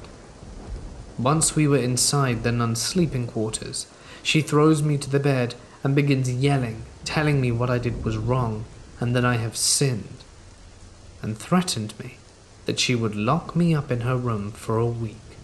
She even locked her door for emphasis. I was beyond scared at this point. She looked at me in the eyes and asked me if I would do it again, shaking her finger in my face. I shook my head furiously, and I remember her reiterating that she'd keep me in her room, but for only 3 days this time. I told her I would never do it again, and after what seemed like hours, she finally let me out. I was shaking when I returned to the classroom. We didn't really do anything to report the incident. I'm not sure if my nanny told my parents what happened, but if they did, they didn't come forward to file a complaint. So to this day, while entering that church, I still get goosebumps. My family gets very annoyed at me when I don't go to church on Sunday, but at this point, I really don't care. My family and I moved into a new house, which is a 2x4 house. It used to have an attic, but has since been sealed off. After a few months of living in this house, sometimes I'm just watching TV and hear scratching from the roof. I just play it off as being a bird. They're common where we live. And 3 weeks after the scratching, it got worse and more frequent. It's almost as if it were trying to scratch its way out of the roof. The attic entrance is above the outside of my sister's room, and one day my sister tells my dad the seal was open. My dad gets confused because it was supposed to be sealed off, so my dad goes to close it and realizes that it's really hard to open and close, so whatever opened it was strong. That's when I start to get skeptical. The same night I go to get a snack from the fridge. I open it to find out that they're gone. I think my sister must have eaten it. In the morning, my parents are going on about a missing cake. The cake was supposed to be for my niece's birthday. They ask if I had anything to do with it, and I say no, along with all my other siblings. I was getting very suspicious about the attic, so I built up the courage to go check it out. Please note, I am also probably the most paranoid person on this earth, so I was scared for my life, but the curiosity got the best of me. I get the ladder, a torch, and a knife just in case. I open the hatch. I shine my torch inside to see nothing. But as I search, I see the cake, empty snack pellets, dirty clothes, and a short, dark silhouette. It just freezes on the spot, and I immediately bolt and scream for my parents and tell them everything. They tell me to go stay in my room, and when they go and check it out, it was gone. I'm still in shock from that moment and get nightmares from it. We have since moved and no longer live anywhere near there. This happened in Manitou Springs. My wife and I at the time had a long commute between work and our home. We drove to the city in the daytime, came to our apartment in the evening. We had our youngest daughter at the time and were unloading some groceries. My wife saw from the corner of her eye a figure approaching. It was bizarre for her to get defensive, since many tourists walked the roads we lived on, Rutan Avenue. She took our daughter inside right away, fearing something amiss. She came back out to help me and told me she felt weak all of a sudden and started pointing at this lady walking up the hill. She noticed the person did not look like someone she wanted to be in the presence of and fled inside immediately after seeing what they looked like. I, however, stayed, not knowing what I could make eye contact with. She looked homeless, which was common as a lot of people come to Colorado for the pot craze. This was different. She had a burlap sack cut in sections that almost had a weird aura, almost a memorization of confusion. Her face was scarred and deformed. She looked like she had a humpback, but possibly could have been carrying supplies. I made eye contact for the briefest moment, almost feeling an energy pushing me away. She had a staff too, and was walking very slow. I got chills, turned to grab the last of the bags, and as soon as I did, she was gone. I knew she would be there, and my curiosity struck me to see what this entity was. But she vanished, poofed into nowhere, one-way street with a river next to the road. I later went out to enjoy a cigarette that very night. It was 2 or 3 in the morning, very late, super dark, and no lights on the street. It was a hill, so I looked up the road and noticed up in the pass in the faint distance I could see colors changing, almost like a flame burning, but not the same colors. It was more purple, blue, and black. I still do not know to this day what this thing was. If it was a trick, it was well played. But the street had a very dark history. No doubt in my mind, this thing could have been a witch or demon of some sort. I moved in with my dad around the age of 11, and to help keep in contact with my brother, my dad helped me create an Xbox Live account. I made plenty of friends on Halo 3, Left 4 and Dead 2, and Resident Evil 5, and I had an amazing group of people that I am still friends with to this day. The group I made were much older than me with a few exceptions. Some of their kids were also friends, a part of this group, and one of them is actually a day older than me, so he and I became rather close. Overall, I made a lot of amazing memories with these people, but there was one problem. About a year or 2 into being involved with these people, a random person randomly rejoins the group. The person was a friend with one of them before, and the others were acquainted as well, but they barely knew them. I've never been great at making friends as I'm quite awkward and say a lot of weird things that makes people cringe in desperation, but I am nice and friendly. I added this mysterious person, but I was rather distant as they didn't have a mic, and this person was also pretending to be a woman. When Halo Reach came out, every single one of us was on that game. We practically dominated SWAT, and this person would join in often. Communication was obviously limited because they lacked a mic, but it made it easier for them to pretend to be female. Now I do have a fairly deep voice myself, so a lot of people even now still think I'm a boy when I'm playing online. So my instant thought was that maybe this person was just self-conscious over how they sounded and just couldn't afford a mic perhaps. One morning, this person and I are both online. Everyone else was either still sleeping or at work, and it was a weekday. This person and I began messaging each other back and forth. It was pleasant conversation at first, which then turned dark. Mind you, this person was well aware that I was young and inexperienced in life. They began sending me sexually explicit messages, asking them to show me my 13-year-old breasts. At that moment I blocked the person. My buddy, who introduced me to the group and is well into his 30s, gets online and I tell him everything. It's obviously a little odd for such a young person to be friends with several people a few decades older than themselves, but they all treated me like a little sister, and this became evident when I told my friends what happened.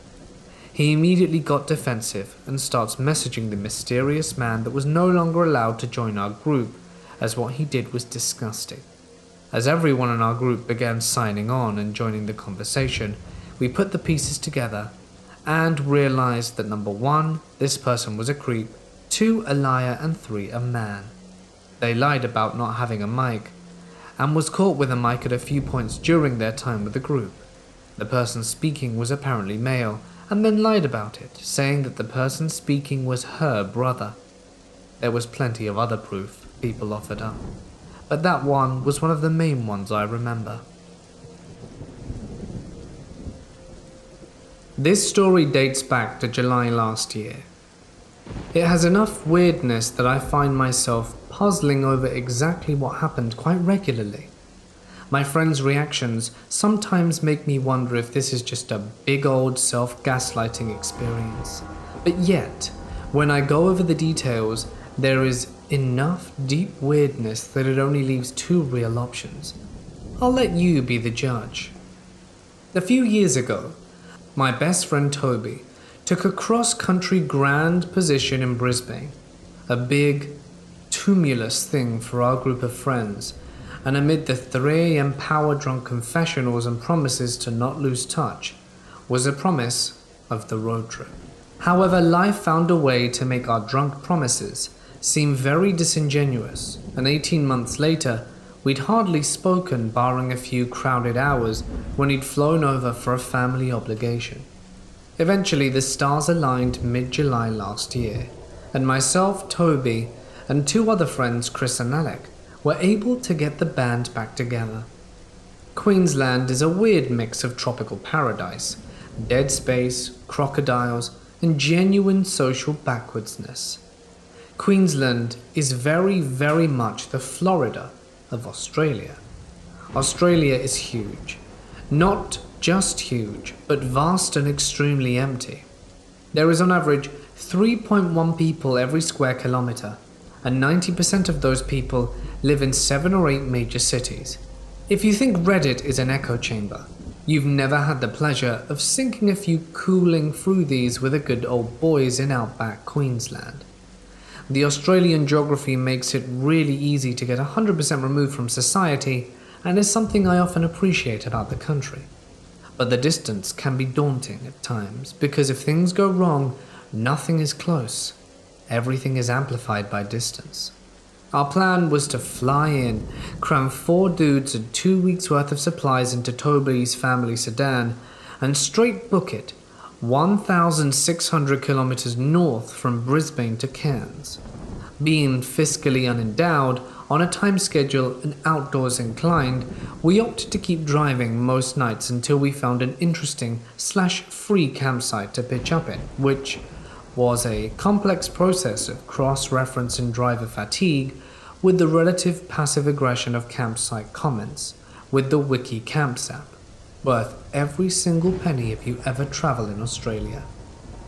Generally speaking, we opted for road stops, but one night after staying too late in a particularly nice town, 1770 if anyone is playing at home, and reading a few particularly average reviews of the rest stop up the road, we decided to go off-piste and camp in an unmarked but seemingly well-known campsite.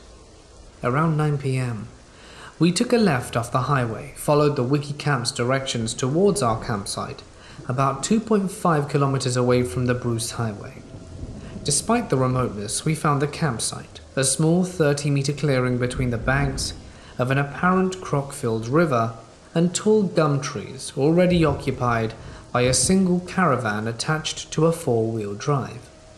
Being quite familiar with camping, I felt a little awkward intruding on what I'm sure the caravan owners assumed was a private spot, well after dark, and made a mental note to smooth over any grievances with a cup of tea and a good day, should we see the owners before we left. We started setting up the camp despite this frustratingly gravel-thick soil. Have you ever tried beating a tent peg into a rock? We weren't being particularly loud, but must have attracted our neighbor's attention because he flung open the caravan door within 2 minutes of us arriving and started one of the weirdest conversations I have ever had. Expecting a grey nomad couple and a "please keep it down," I was surprised by the 55-ish, bushy-bearded man that approached us. He seemed erratically drunk and asked us if we had a bong, which we did not. I offered him a beer and he asked where we were from. We mentioned Perth and he asked our names. We went around the group and we asked his. "Oh, don't worry about that." And then he cleared his throat and made a joke. "You know, I'm a gay prostitute."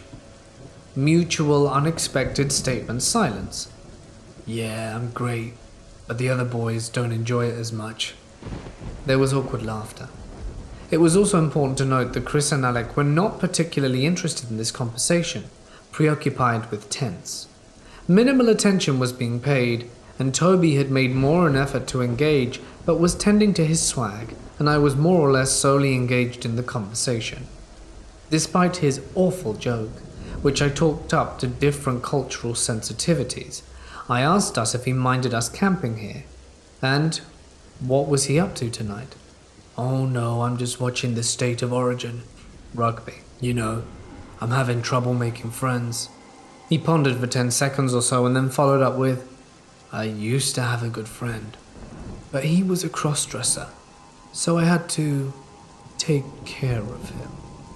He said it so naturally that my general human statement interpreter thought it was an off-joke, and auto-response had already kicked in by the time I realized what he had just said. "Oh, how far is the river from here? Are we in range of any crocs?" I asked before my brain could work out, "Oh, why?" "Oh, only 150 meters that way, with the shallow graves. You know my friend knows where some shallow graves are up in Hervenly Bay. But yeah, you know, being out here alone, I wouldn't worry about the crocs. Do you promise not to kill me if I promise not to kill you?" This was enough to trigger my dumb lizard brain, and a very rapid understanding of danger kicked in. "Oh, do you think Queensland will win the State of Origin?" "It would be embarrassing to lose all 3 games. What's the score anyway?" I asked in an attempt to show I'm less scared of the snake than it is of me. "Good point. Just come knock if you want some bourbon, boys," he said, as he walked the 10 meters to his caravan. I immediately turned to Toby and asked how much of that conversation he'd heard. He said not much, but enough to be a little shaken, and I asked if Toby had caught our bearded friend's name, and he replied he had not. I immediately insisted to my friend that we take a walk to the river, despite Alec repeatedly saying, "I'll be there in 5, just let me finish my tent." I made it very clear that we needed to see that river right now. In the very remote dark, we huddled around a smartphone torch, and I explained the conversation I had just had with our nameless gentleman. Alec and Chris again had only heard this guy being friendly, and asked our names and certainly didn't understand why I was being so edgy, despite my being fully aware that we were in an actual horror movie. I agreed to keep setting up and wait to see if anything happened. I immediately started scoping sizable rocks to use in a mano-a-mano fight to the end, should it come down to it, and 10 seconds after considering it, I asked Toby what we should do if our mate Mick Taylor happened to have a firearm. He paused very briefly and then very quietly and aggressively pronounced we should get the hell out of there. We packed up extremely rapidly, one eye on the caravan at all times, and despite protestations from Alec, we got the hell out of there. I still have no idea if this guy was trying to play a big old joke on 4 mid-20s guys, or if there was something more sinister behind it. You can get away with a lot more if no one's around, and there aren't a whole load of people looking in rural Queensland. Either way, I'd rather never meet again. This particular experience happened when I was in 5th grade. My 5th grade teacher decided to have all of us students paint ceramic figurines as Christmas gifts for our parents, and so she decided to do this project in the old band hall above our gym. Our elementary school, at the time, was the high school back in the 1930s, and the band hall had been unused for many years. So our first day doing the project, she led us up to this dark staircase, and when she reached the top, she flipped the light over the staircase, and we turned and faced this long hallway lined with doors, some open, some closed. And this hallway was the only way to the main room, where she decided to do our painting. I immediately felt uneasy, like I was being watched down this long hallway, and I would peer into the rooms where the doors had been left unopened. I couldn't see much because they were pitch black, and a shiver went down my spine. Once I got to the main room, our teacher got us settled in, and we chose our figurines to paint. I chose a planter in the shape of a cat. My plan was to paint it all black with blue eyes and a pink nose. Now my mum has painted ceramic figures my whole life and taught me, so I finished my figurine before my classmates finished theirs. My teacher tasked me with refilling old cans with water for my classmates. The room with the sink was at the end of the hall to the left. I'm standing in the sink, cleaning out the cans and refilling water, when behind me is a door that leads to what I'm assuming was the old band director's office, and I hear several knocks on the door behind me, and I slowly turn the knob with a shaking hand. The room is empty, but the other door on the other side of the room was open, and I could see the top of the staircase. I roll my eyes to think my classmates were playing some kind of practical joke, so I carry the water cans into the main room, put the cans in the tables, and start collecting the others that needed to be cleaned and refilled. On my way out to the room, I stopped and asked my teacher if anyone has left the room. She looked at me puzzled and said, "No, why do you ask?" "I thought I heard someone knocking a door back there," I said. My teacher giggles a little, pats my shoulder. "It's an old building. An old building's creak. I'm sure it was nothing," she said. And I walk back to the room with the sink. I start washing the cans in soapy water, and one was lying on its side on the counter next to me, all by itself. And then it began rolling back and forth, like someone was playing with it, and would roll it really close to the edge but then back again. I was frozen with fear, and then it stopped as fast as it started. Then there was a loud bang on the window next to me. I jumped and looked out the window, but we were on the second floor. The only way there could have been a bang on the window was if someone had thrown something at it. But there was no one out there. I hurried and filled the cans and walked very fast to the main room with my heart pounding. A week later we were in the classroom, my previous experiences almost forgotten. I had finished my classwork and was reading my book. My teacher was touching up some of the figurines, and she called my name and I went up to her. "Could you go into the band hall and get the peach color paint?" she asked. My heart started pounding. Can Chris go with me?" "You're the only one who's done the classwork." She hands me the key and I walk over to the gym and the door that led to the creepy old band hall. I just stood there terrified, but being a kid I wasn't about to not do something my teacher asked me for. So I unlocked the door and made my way up the dark staircase and cursed the person who so brilliantly decided to put the light switch at the very top and not the bottom where I was standing. I took a deep, steaming breath and ran up as fast as I could and flipped on the light switch, and then I'm faced with the dark, creepy hallway that lined the doors. I was breathing hard from running up the stairs, and my heart was pounding in my chest with fear. So I decided to make a mad dash down the hallway and into the main room where we had been painting just the week before. I found the paint my teacher requested, and I noticed all the shades hanging in front of the window were moving back and forth, but there wasn't any air in the room, and the windows weren't open. And then I heard moaning that quickly turned to laughing, and I ran for it. Down the hall, down the stairs, I flew out the door to the bottom of the stairs and slammed the door shut behind me and locked it. I noticed in my haste I didn't turn off the stairwell light, but I didn't care. I wasn't about to go back to turn it off. Till this day, I remember that old, terrifying band hall, and it being my most terrifying paranormal experience to date. This happened when I was young. My best friend and I were both obsessed with Pokemon Gold and Silver. We would spend our weekends at each other's houses, battling and trading all day, until we were called home or got mad at each other after a particularly rage-filled battle. Our neighborhood was pretty small, and the two streets connecting our houses created an L shape, with her house at the top corner of the L and mine at the bottom right. Her street led downhill to my street, and my street was flat. This will come back to play later. It was a mobile park home, and at the time it was safe for kids to walk through the neighborhood alone, but since then it's gotten bad.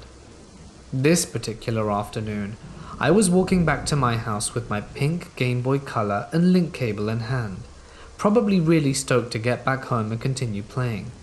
I didn't even notice a man crossing the street and walking quickly in my direction. Thinking back, this guy was probably in his late/early 20s. And at the time, though being a little girl who was small for her age, I remember thinking that he was a grown adult and that maybe my dad's age, and I was raised to always respect people older than me, so I stopped to smile at him. He smiled really sweetly at me, and when he was standing in front of me he said, "I really like your headband. You look like that girl from that movie." Now for reference, when I was in elementary school, I looked like the splitting image of Matilda, but with glasses. I always wore these 90s headbands and bangs. I secretly loved being compared to her because I really liked that movie. "Thanks, Matilda's one of my favorite movies," I said, and started to take a step again, but the guy shifted his weight, moving in my direction. "Oh, you have a Game Boy. What are you playing?" "Pokemon Silver," I said to him. His face lit up and he stepped closer. "Oh, how many gym badges do you have?" "I know a secret to how to get them all, and the hidden ones." For some reason I felt inferior all of a sudden, because I had just made it to the Kanto region, which is the second half of the game, and having all of the badges sounded really cool. And hidden ones? This guy sounded amazing. It makes me sick thinking how naive I was. But I didn't say anything and he said, "I could show you." I remember looking up at him and he was staring hard into my eyes, the most intense stare I'd ever seen. "Okay," I said almost immediately. "Oh, but..." He looked down at his watch and sighed. "I can't right now, I have to go. But would you be able to come back here at 10:30? I can show you how to do it then. Can you sneak out?" That's when the alarm bells in my head started to ring. Come out after dark? Sneak out? I don't even know this guy's name. Stranger danger flashed behind my eyes, and he must have seen it because he said, "It's okay. I'm a friend. My friend will be there too. He's your age. I'm going to show him how to get the badges too. Maybe you two can battle." I remember saying okay to him, but my mind was racing. I was raised to be polite and didn't know how to say no and just walk the hell away. I did know that there was no way I was going to meet this guy after dark. He grinned and started saying bye, with his hands in his pockets. He backed away. "Okay, cool. We'll meet right here at 10:30. Bye." He turned around and walked across the street again and up the hill. I continued walking down the street until I turned onto mine, glancing back. The guy was watching me, and was back on the side of the street where we were on before. I walked quickly down my street, and when I was almost home, I looked back again. Sure enough, the guy was on my street, though he was in a neighbor's yard, silently standing behind a big lilac bush they had. I was terrified at this point. He was following me, trying to see which house is mine. What do I do? I kept walking until I just randomly booked it through a neighbor's yard, and I ran uphill through yards until I made it all the way across back to my friend's backyard. I wasn't going to try and go back in, but I was afraid to lead the creep to my friend. My parents weren't home, so what could we do? I didn't see him, but I did hear what sounded like someone running on grass. It may not have been him, but I ran downhill again, making a beeline to my house. I never looked back, and I ran inside and slammed the door. I don't remember what I told my parents, but I remember that I was scared and would get in trouble for talking to strangers, so I made up some lie about why I was running and went into my room. I didn't sleep that night. I was terrified he would show up at my window and break in. After that, I think my parents either knew something was wrong, or maybe there were other kids in the area being talked to by him, because I never walked to the friend's house alone after that. My mum either walked me, or my friend and I met at the middle point of our streets and walked each other back to the middle. I don't know if the guy was just trying to find a way to steal my Game Boy, or if he was planning on something else, but I'm glad we never met again. When I was in my youth, about 13 years old, my friends and I thought it would be a good idea to try and summon a ghost. So we set up a table with candles and such and started our seance. In the beginning, there was nothing, so we decided to leave the table and go out instead. We were at the attic of one of my friend's houses, and the door was not lockable. Weirdly enough, we couldn't open the door, but also all the windows were shut at the time, and the whole room felt charged with electricity. After a few minutes, the door opened by itself, and since then weird things happened to us. I went to my imam instantly and told him about it. He said a prayer for me and the problem was solved. He also said to me that we invited a lesser demon into our circle and took my promise to never do such a stupid thing again.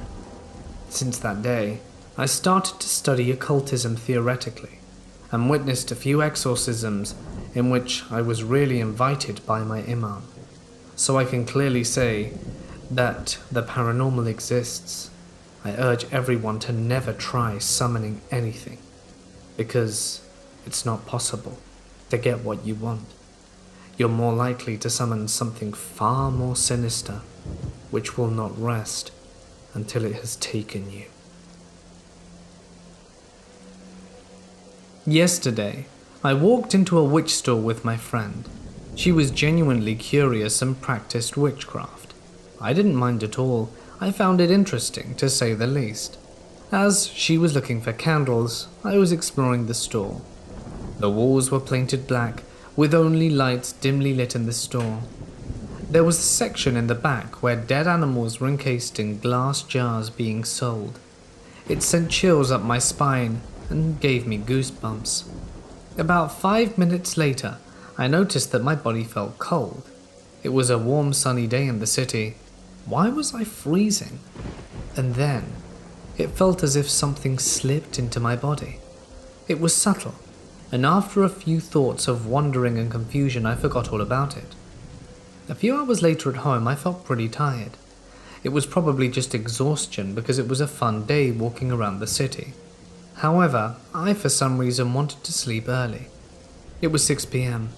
I could tell something was off, but I pushed it aside and tried to get back to sleep. I somehow couldn't. I kept tossing and turning.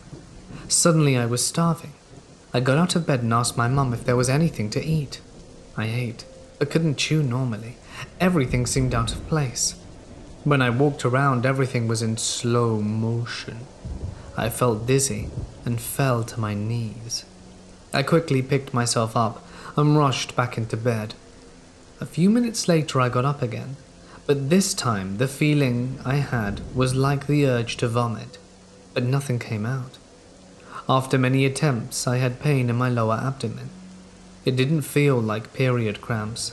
It was so painful that I passed out. The next thing I knew, I awoke to see a needle in my arm connected to a tube leading to an IV.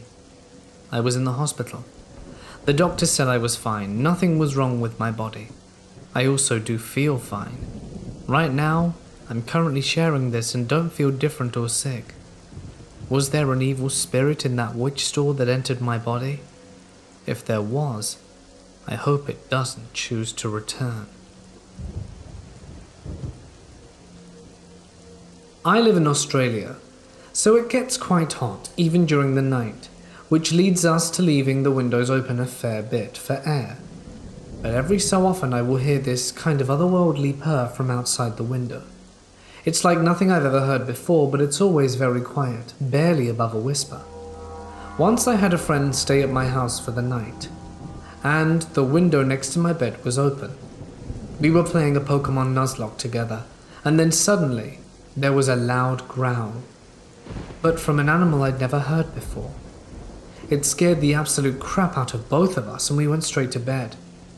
In the Christmas holidays, I went to see my family and my sister was there, and I'd asked her if she'd ever heard anything similar, because my room used to be hers before she moved out, and she told me she used to hear weird growls and other noises outside her window at night. As of the time of writing this, I'm kind of freaking out. I've only heard this one time, but it was hot, and I opened my window about 10 minutes ago and heard it again. Am I looking too far into this? Or is this a strange animal? What do you guys think? Because I am decidedly unsure. This story happened back in my freshman year of high school. It was my second day in that school, and I was still getting used to how big my school was, and how far away it was from my house.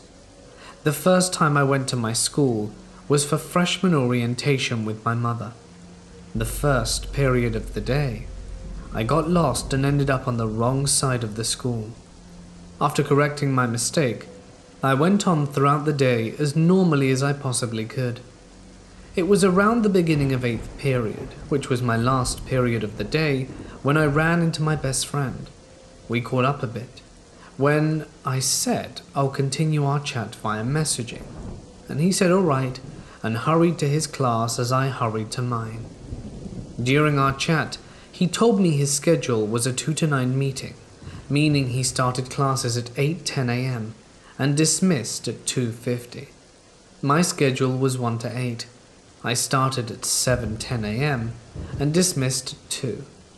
Once I was dismissed from school, I messaged him telling him I was waiting for him to go home, since we go home in the same direction. I get off 4 stops before him, and he said, "Sure, sounds good." I waited about an hour, and when the bell rang, I looked everywhere for him. I looked left and right and left again, but couldn't find him.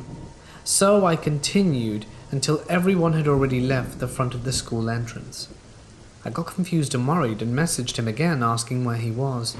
He replied 5 minutes later saying he was 20 minutes away from his house. His mother had come to pick him up. Not knowing what to do, I just left the school area and walked towards my bus stop. Except I was still new to the neighborhood and still did not know the exact block my bus stopped at. It was a public bus and not one of those yellow school buses. And since I didn't know the block of my bus stop, I ended up walking past it without knowing. I continued to walk around aimlessly until my senses returned to me and I snapped back to reality. Me being the dumbass I was, I continued to walk down a neighborhood I didn't know. The streets were relatively empty, except when I looked across the street and saw another kid. I thought, oh okay, there's someone else here. He was under a tree, so I couldn't really see his face, but I knew we made eye contact. I sighed in relief, because at least I wasn't the only one in the streets. I walked about 15 blocks in total and saw that the dude was still behind me, but across the street. I thought nothing of it at first, because maybe he lives around here. But soon I started to get a weird feeling and a weird vibe from the dude. So in an attempt to see if I was just being paranoid, I walked across the street and down near the park. I didn't walk into the park, I just stood at the corner of the crosswalk. I waited there for 2 to 3 minutes, all the while pretending to be texting a friend. I looked up and saw the creepy dude. Now that he wasn't in the shade anymore, I kind of got his face better. This dude looked like he was a year or 2 older than me. At this point, I was panicking, so I pretended to call my mum to see if he'd leave me alone. He didn't. He was still standing there across the street with a weird and unsettling smirk on his face. The moment that smirk appeared on his face, a huge red flag was waving in my head and telling me to avoid that guy at all costs. I nervously walked past him, and he was trailing behind me, still across from the street. Then he crossed the street, so we'd be on the same block. I ran like my life depended on it, which it very well may have done, and I was out of breath very quickly. I look over my shoulder and he was gaining on me. He had this crazed look in his eyes, like I was his prey. I turned the corner and with this sudden burst of energy ran into the nearest shop, a pharmacy, and hid behind an aisle and peeked out from behind a shelf of school supplies. Out the display window, I could see him running up to the corner and looking around for me. The corner was one of those four-way intersections. I could have run up, left, and or right. He looked around frantically, and with a few seconds left at the traffic light, he decided to continue running up. I waited for about 2 minutes until I came out my hiding spot. I didn't even remember thanking the shop owners for letting me hide there, but left and didn't look back. I looked at my phone and saw that it was almost 6:30. My phone was on 10% and I was completely lost without a doubt. I didn't want to go back down the block I just ran from, in fear that he might back down to look for me. So I turned left and continued down the block until I saw my school. I walked carefully and looked at each block until I saw my bus stop sign. I sighed in relief and waited for the bus. The scary thing is that I don't remember his face, his ethnicity, or anything. I took a good look at his face during the moment, but to this day I'm still unsure if I'd be able to identify him. He could have walked past me in the halls at school or outside in the street, and I'd have been none the wiser. And don't worry, I'm not the dumb, naive little girl I was back then. Now I know that if I'm ever in danger, I will call someone. I should let the store owners know next time too. But at the time, the owners were talking to an elderly woman, so I didn't want to seem rude. And one last thing. The block with the pharmacy and other stores ended up being the block where my new best friend actually lives. I take the bus to my work, and the bus drops me off about 15 minutes walking distance. I play Pokemon Go, and intended to walk to some of the Pokestops that are on the way to my work. I got off the bus, and a couple of people get off as well, including this one older man who's about 65. I started walking on autopilot to the sidewalk next to the road, but then remembered the Pokestops and pivoted around and switched my direction by 90 degrees. This old man who had been walking behind me got in the same direction that I was in, and noticed that I started going the other way, and immediately changed his direction as well, and started following behind me. I turned into the small strip mall that hosted the Pokestops. I wanted to go and see the first one, so I walk up to it and stop and chill for a few minutes, collecting stuff from the stop and catching a couple of people that had popped up. He passed me, acting like he was going about his business, but then stops in front of a store 30 feet away from where I was standing and begins looking at the window. Keep in mind, all of these stores are closed at this point. It's 6 a.m. He has no phone in hand, so I know he's not playing the game either. And he keeps glancing back at me, as I keep my eye on him. He eventually walks off and disappears around the corner, as the whole strip mall was curved, so it was easy for him to vanish from my vision. I walked in the direction he went in to get to the next Pokestop, and I pass a wall on my right. As I pass the wall, he sees me and starts following me again. I'm pretty weirded out at this point. I don't stop at any more Pokestops and just keep walking to collect the items from them as I pass. All the while he's following behind me, and I was worried that I was just being overly paranoid and decide to test to see whether he's following me or not. I stop at the last stop at the mall and dilly-dally on my phone for a few, and then he does the same thing where he waits for me and starts following me again as I pass. I give him a dirty look when I look behind me, and then speed walk to an office complex that was across the street from my job, as I didn't want him to know where I worked. I sat down at these secluded benches they have in front of them, where a Pokestop was at. I never saw him again after that, but when I get off the bus tomorrow, I'm definitely going to be filming if he does it again. What should I do if he repeats this? All I know is that I don't want to meet me again. Last year I moved to rural Australia from the city to do some farm work with my boyfriend. He's from the UK, and to allow a second-year visa, he needed to complete 88 days on a farm, so I quit my job and went with him. We stayed in a working hostel, and people worked in farms all around the area. We lived slightly out of town, close to the highway, and about 15 minutes from the beach. My boyfriend managed to get a job before I did, which meant a lot of boring days by myself at the hostel. It was early in the season, so there weren't many backpackers yet.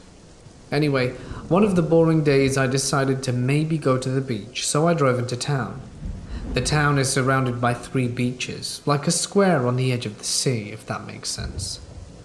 One of the beaches was a bit further away, and I hadn't been that many times, so I thought I'd check out the other one instead. It was the middle of the day, and this is a small town and there's no one else around. I pulled in the car park, and as I did, I noticed another car pull onto the car park too. It was a tradesman work van, with a company logo on the side. For some reason, I didn't get out of the car right away. I just had a funny feeling. I look over into the van about 2 car spaces distance between ours, and the guy looks at me and stares. He was an older man, I'd say mid-40s, and had a very blank expression. The feeling of uneasiness, I messaged my boyfriend, telling him I was at the beach just in case. While I'm doing this, van guy jumps out of his car and walks in front of my car along the path to the entry of the beach and heads down it. The path down to the beach is fenced to protect the sand dunes, so there's only one way in and out the beach area.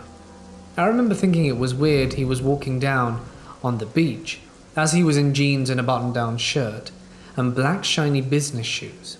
Strange attire for a sandy beach in Australia in 35-degree heat. I couldn't shake this uneasy feeling, but I also could just be thinking the worst of this situation. Just to be safe, I thought I'd drive to one of the other beaches on the other side of town just to be sure. By this time, van guy is out of sight and presumably down on the other beach. So I pull out the car park and drive over to one of the other beaches. Now I have to explain the layout to give a little perspective. This other beach is on the complete other side of town, not on a main road, and you really wouldn't want to head down there without living nearby or heading to the beach. The entrance to the car park is a small one-way road that is like an L shape with cars parked along it, and then an exit at the end. It's a small car park with a street just over the other side with only a few houses on it. So I pull into the empty car park my car in the first space, grab my beach bag, and as I'm about to get out the car, I see a van in my rearview mirror.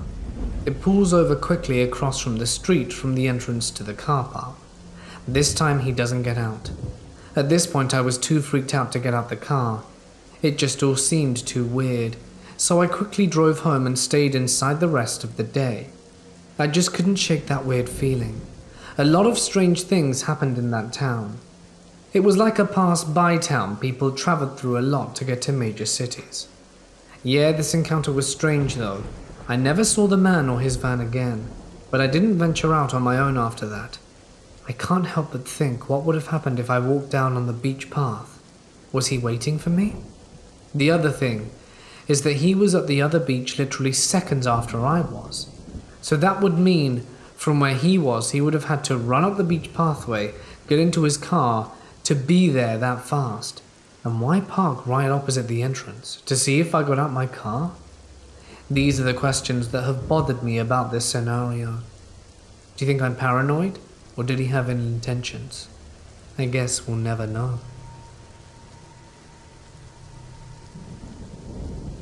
Recently, I had a terrible nightmare triggered by the ghost at my job, and it took me back to an event that happened in Snyder County, Pennsylvania, back between 2010 and 2015. I was between the ages of 13 to 18. Those 5 years were an absolute hell and tore my family apart. Many things happened at this house, ranging from violent enough to push my dad down the stairs to simple cold spots. However, the story I'm going to share is the night that stuck with me the most. In 2008, when the market crashed and people started losing their houses, my family was a part of it. I watched my parents struggle for a long time before finally giving up and moving closer to my school district, where we started renting the right side of a duplex. To give a bit of an image of the house, it consisted of 3 stories above the ground and a basement. The first floor had a closed-off porch, a large divided living room, a very small kitchen, and a small closed-off back porch. At the kitchen entrance was the food closet, and directly across from that was the door to the basement. Upstairs were 3 bedrooms and a full bathroom. Every room upstairs had a carpet in it, except for my parents' bedroom at the end of the hall. Yes, even the bathroom was carpeted. Through the room closet to the bathroom, my brother's room, was the door to the attic. The attic was a large room that we never used, and because it would open on its own accord, my brother pushed his dresser in front of it. At the other half of the house was an elderly lady and her daughter. The two fought almost every night, and after they moved out, they hired a man to fix up their side and sell it. Well, he invited my parents and I over one day to tell us what he had planned to work on. So he was really letting us know that it was going to be noisy for a while. He showed us a room in the basement that was painted all black with colors painted throughout it, as well as candles and a Ouija board at the center. He had thrown that stuff out before we could even see it though. Now that you have the layout of the house, let me begin the event that haunts me to this day. It was a clear night on Wednesday, about 7 or 8 p.m. My parents were a part of pool league, so they were out that night. My brother was basically living with my cousin at the time too, so I was completely home alone with 3 dogs and what I strongly believe was a demon. I was sitting in my father's favorite chair. The chair faced the kitchen, and I was a typical teenager texting on my phone and watching TV, when I heard what sounded like the dogs getting into the garbage out in the darker than usual kitchen. This was pretty common since our boxer Max liked to pull empty bottles from the trash if we didn't give them to him. He likes to take the lids off. He'd give the caps to our 2 chihuahuas to play with while he played with the bottle. I yelled for the dogs to get back into the living room and out of the trash. It didn't stop the sound of rustling trash bags, so I was about to get up and go out there. But I looked down and see Max laying in front of the TV, while Scrappy and Cocoa, the chihuahuas, were curled on my mum's chair that faced the stairs.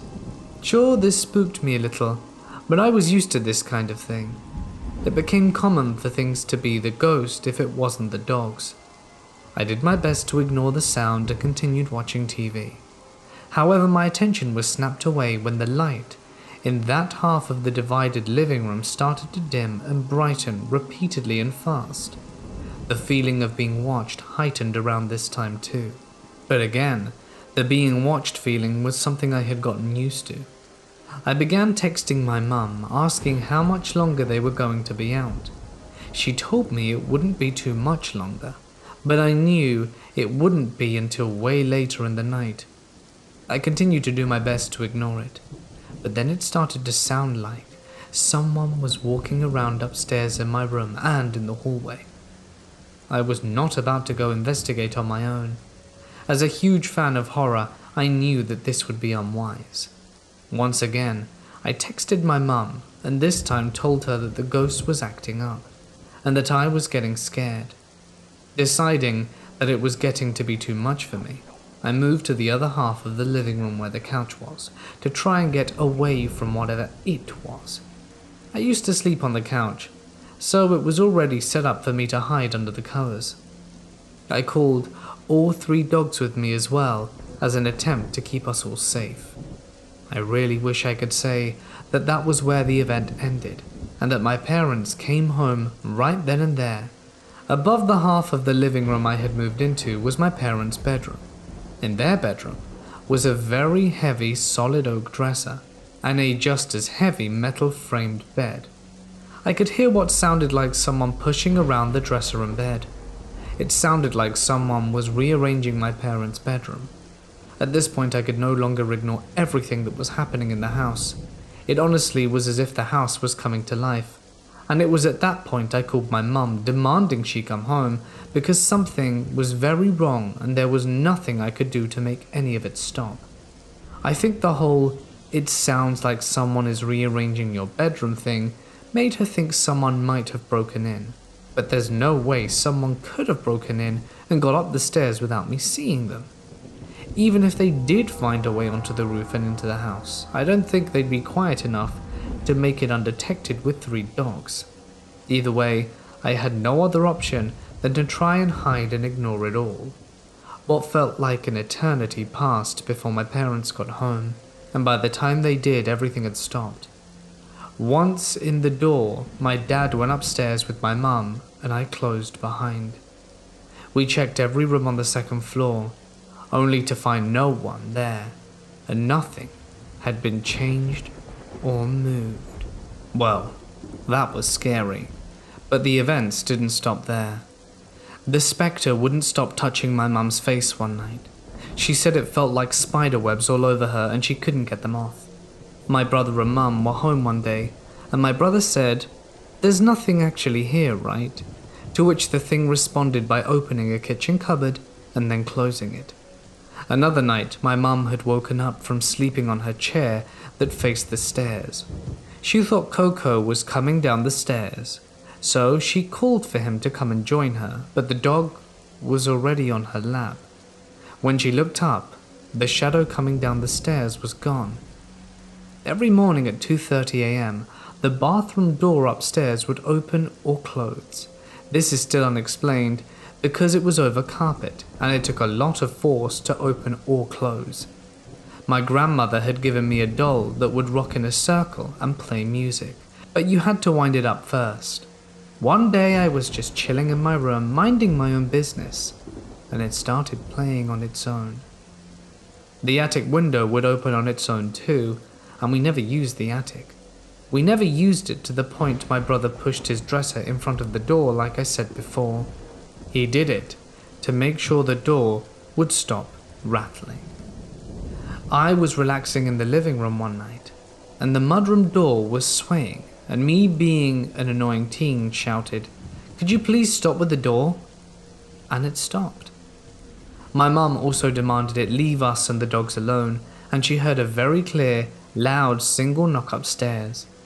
Things were quiet for a while, until the other side of the house was getting renovated, and then it came back worse than before.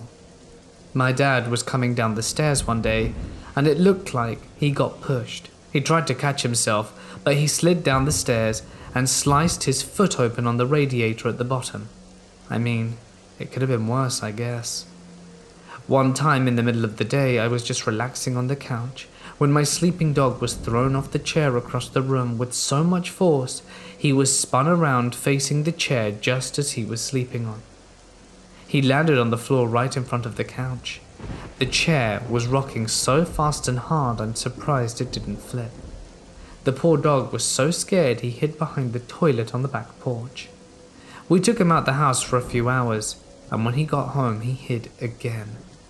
My dog also used to stare and follow things that were not there. Things would go missing too. Shortly after moving in, I would hear a voice saying my name quietly and a lot, usually in the kitchen, almost as if it were a whisper. The first week after we moved in, we heard what sounded like glass breaking, but it sounded like it was outside, so we called the cops and they looked around to find nothing. I later went to use the bathroom and found the glass around the light bulb had shattered in the sink. Not a shard of glass anywhere else.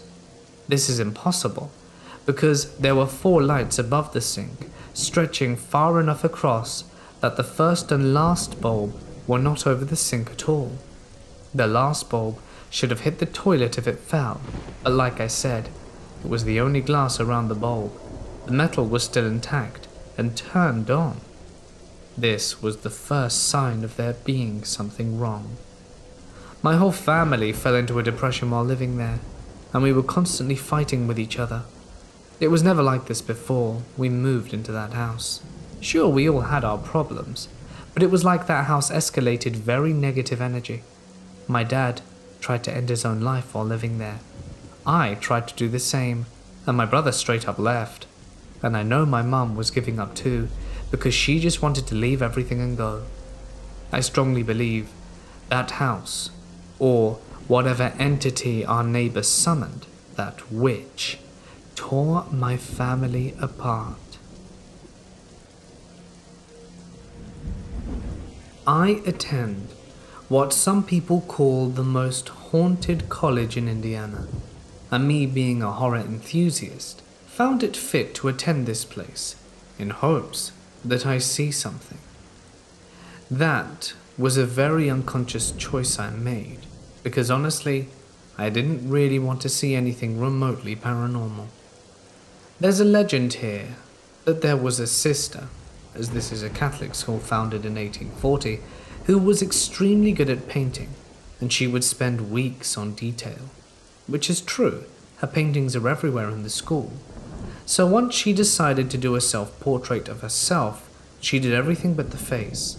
This is because she got sick and passed, leaving an unfinished portrait of this faceless nun.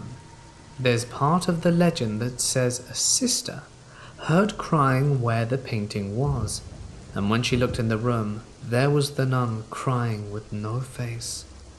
The chapel on campus even went as far as to doing a service dedicated to her, to supposedly make the sighting stop. Now, I honestly didn't believe this, but I can't lie and say it didn't make me want to attend the school more. I just didn't know her entire story when I applied. When I got to my dorm a few weeks in, I had my first encounter. I was in bed, but since my roommate and I liked the room to be freezing, I woke up around 2 in the morning because I wanted to fetch a sweater. So I sat up, and in the corner of my room behind the door and in front of my fridge was this tall black figure. The only thing I could really make out was the shape of the top of her nun habit. I called my roommate's name a few times, hoping she'd answer, and fortunately she did. Kaylee, being a devout Catholic, didn't want to look, so I shined my phone light on it, but it was gone. I'd have thought it was just a shadow of my lamp or something, but even when I removed the light, the shape and vividness of the habit hadn't gone away, but it was gone. If that wasn't enough to scare me, I decided to listen to some good old Chris Tomlin to go to bed. YouTube wasn't on my side that night because I'd gotten an ad for The Nun right before it, which freaked me out. Because if you don't know, Chris Tomlin is a Christian singer. After that, I decided to just go to sleep after giving my mum a very teary phone call. And that's when I had my first experience with sleep paralysis at school. The first time it happened, I couldn't tell you where I was, but I remember there was this dark figure in the corner of my eye that my older brother later referred to as a shadow person. It lasted for about 10 minutes maybe. The second time I was clearly in my room, and I could see Kaylee sleeping in her bed across from mine, but there was a person in our room. I was trying to call out to her, but for obvious reasons there was no sound for her to hear. The third and longest time I woke up in between 2 segments and saw the same thing in my dream when I was awake. Kaylee was sleeping in the same position she was in when I was paralyzed, and that same person was getting much closer to her. I can tell that it was her, the nun, but each time it loses its nun shape and becomes more blobby. A few things happened between the third and fourth encounter. The biggest and only one worth mentioning was my wall and the posters. I was told by a sister and a student that the Faceless nun targets elementary majors, since she was an elementary major supposedly. She'd ran out of our school already, a girl 1 year ahead of me, and the student had been her roommate. She said that her posters would never stay on the wall after she left, and that things would be randomly moved. I didn't believe this, even though it freaked me out since Kaylee and I are both ed majors. But I just thought it had to do with our walls not being repainted or Kaylee moving my things. But the room had some suspicious dried dark handprints in 2 spots on our wall that made me nauseous to look at. This 4th time, I awoke somewhere between sleep paralysis, which added to the scare factor. I remember hearing trap music just playing in our room. Kaylee said, "Hey, do you hear that?" But I was turned towards the wall so she couldn't see my face, and that my eyes had to be open because I could see. I felt her touching me, almost rocking my body to get my attention, and I remember thinking, "Stop, I don't have a shirt on." It was still raining, but I could feel her moving me, and I was panicking because Kaylee was scared and I couldn't do anything to help her. So I woke up, or at least I thought I did, and Kaylee was sitting up and talking to me, but I knew it wasn't real because of the look on her face, and I asked where Kaylee was, and I blinked, and Kaylee was lying down again. Then my fuzzy pink blanket was on the floor, and it looked like someone was sitting with their arms on their knees, and I asked Kaylee what that was, and she said, "The ghost is under my bed," and the blanket fell, and something started talking under her bed, but I couldn't move or talk. It was like I had entered sleep paralysis again, which I was, but before that I was too, and I was able to talk to Kaylee in my dream? I don't know. This is very confusing.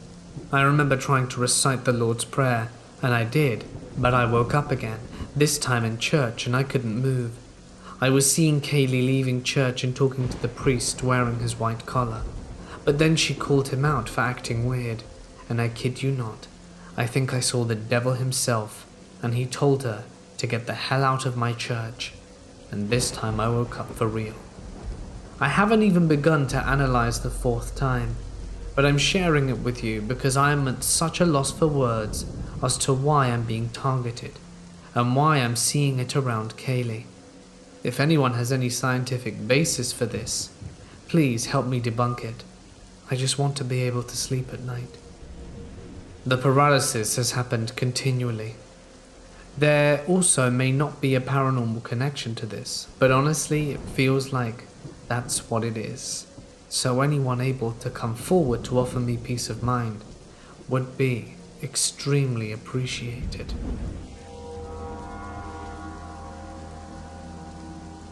My family moved into a new house roughly a year and a half ago, which they had to renovate. I moved in with them over the summer. The house itself isn't too bad. They're your typical creepy noises here and there, but nothing like the apartment I grew up in. That was haunted for sure. However, something off about the house is the attic. My brother and his girlfriend live up there, and they themselves have said it feels off. My brother's girlfriend has woken up with scratches on her body, and my brother himself prefers not to be up there too much because of this uneasy feeling.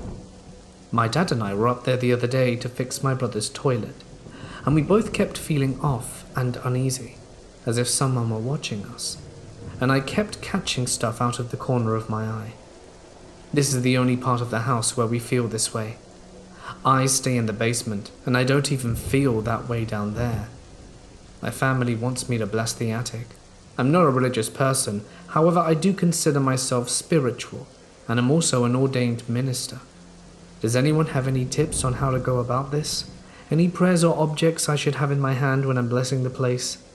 Any assistance would be greatly appreciated.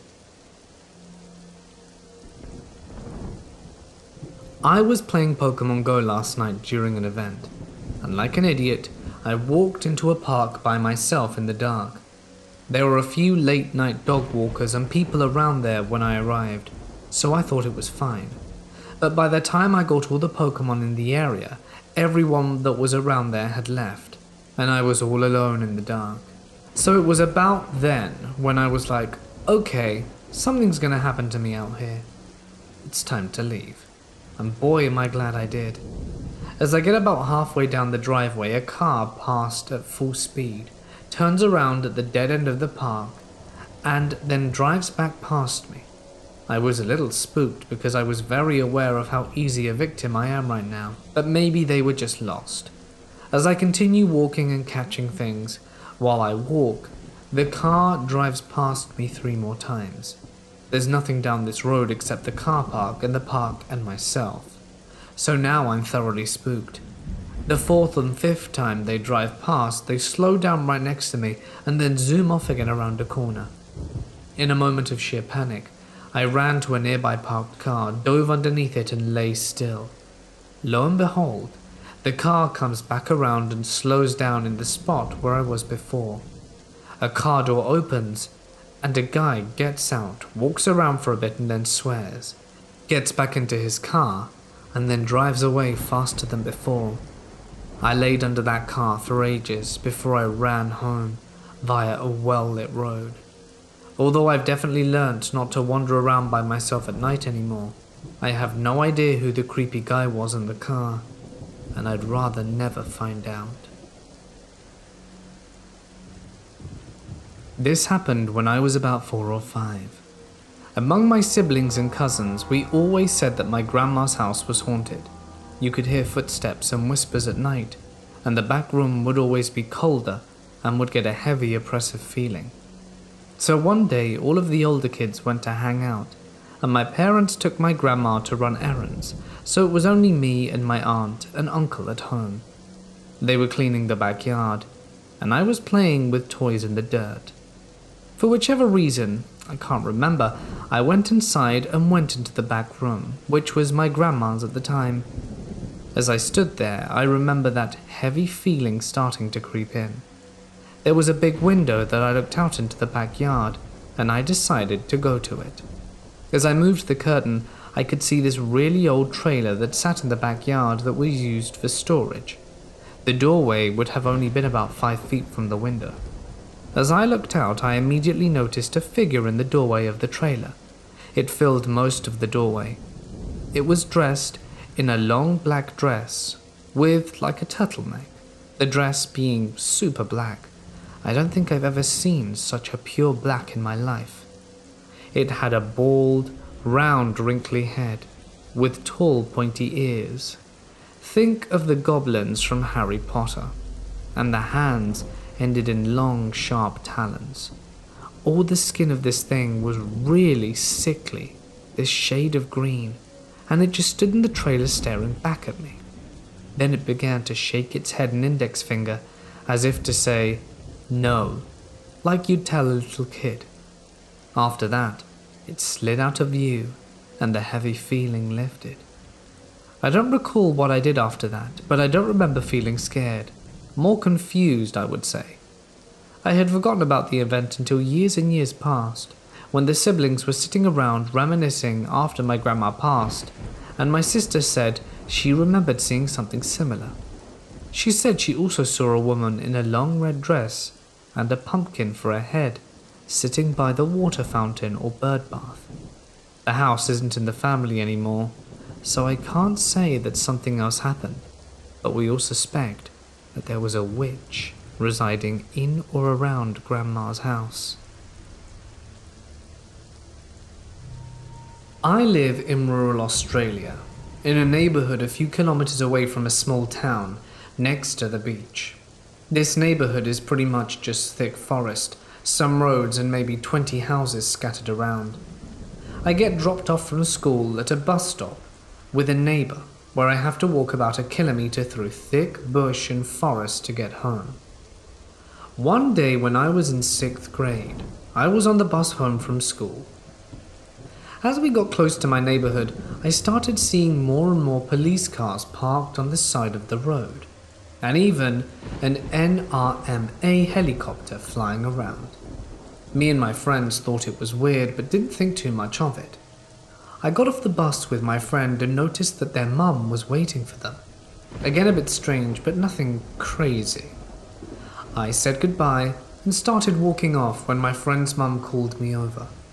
I walked over and she told me that there was a shirtless, panicked man on the loose in our area. He was also wounded and had a weapon that the police wouldn't disclose. She said that he was meant to be extremely dangerous and that I should come home to her place instead of walking home through the bush. I was scared, but I got to my friend's house so I didn't complain. On the drive there, we made up heaps of theories, but none of them turned out to be true. We got to their place and I just hung around until my mum could leave work to fetch me. I got back to my house and started talking to my mum. By now, there were police cars everywhere and about 10 helicopters scanning the area.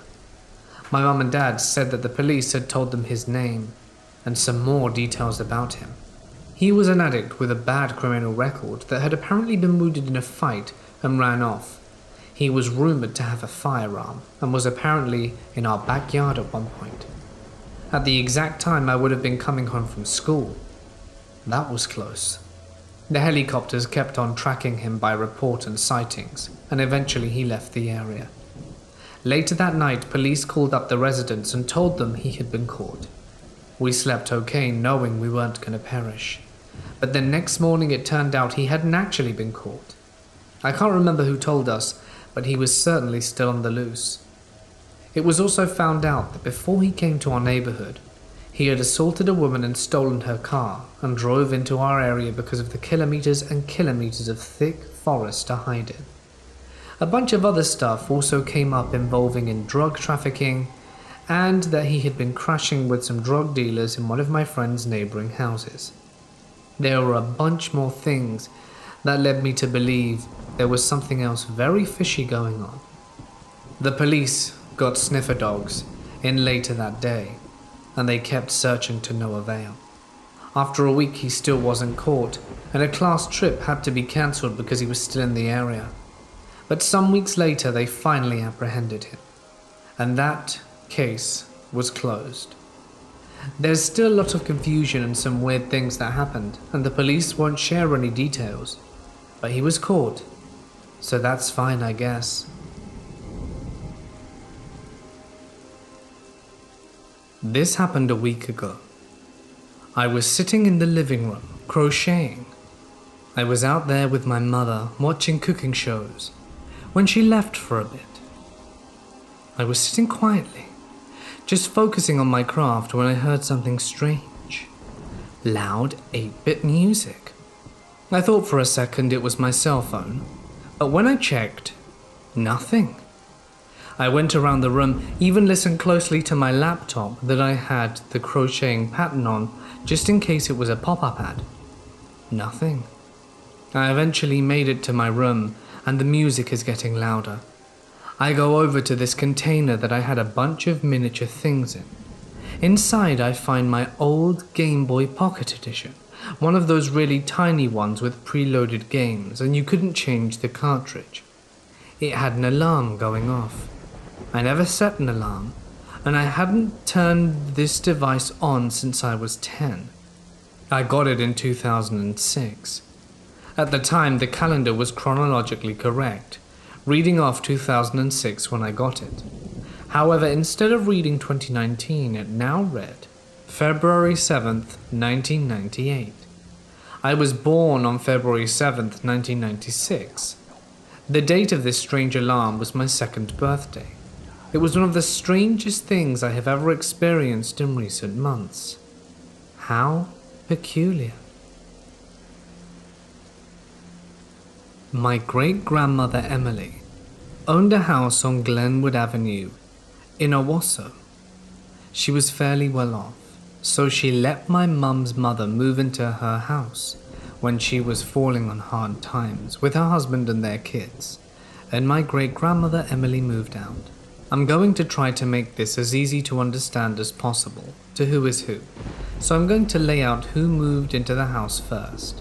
My grandma Pat, who is my mother's mother, has 3 kids. Charlotte, my mother, Chris, and James. She was married to a man called Butch who also had 3 kids, Sandy, Lee, and Greg. These are all events that my mum and Grandma Pat both separately told me throughout my life. I'm 22 now and have told my friends about them through the years. I've been hearing these stories for a while and think it's time to share these experiences. I want to give a bit of information about my great-grandma Emily when she lived there. She told my grandma that some strange things had been happening in the house when she was in bed. It felt like a cat walked over her and she had no animals. She told my grandma that something would tug her blanket at the end of her bed when she would have to clutch onto it to keep it there or it would be pulled off. Water would also run in the bathroom constantly and she would have to get up and turn it off throughout the night. My mum moved into the house and she made some friends around the neighborhood. They would tease her about how a witch lived there before and did witchcraft in the basement and said the house was haunted.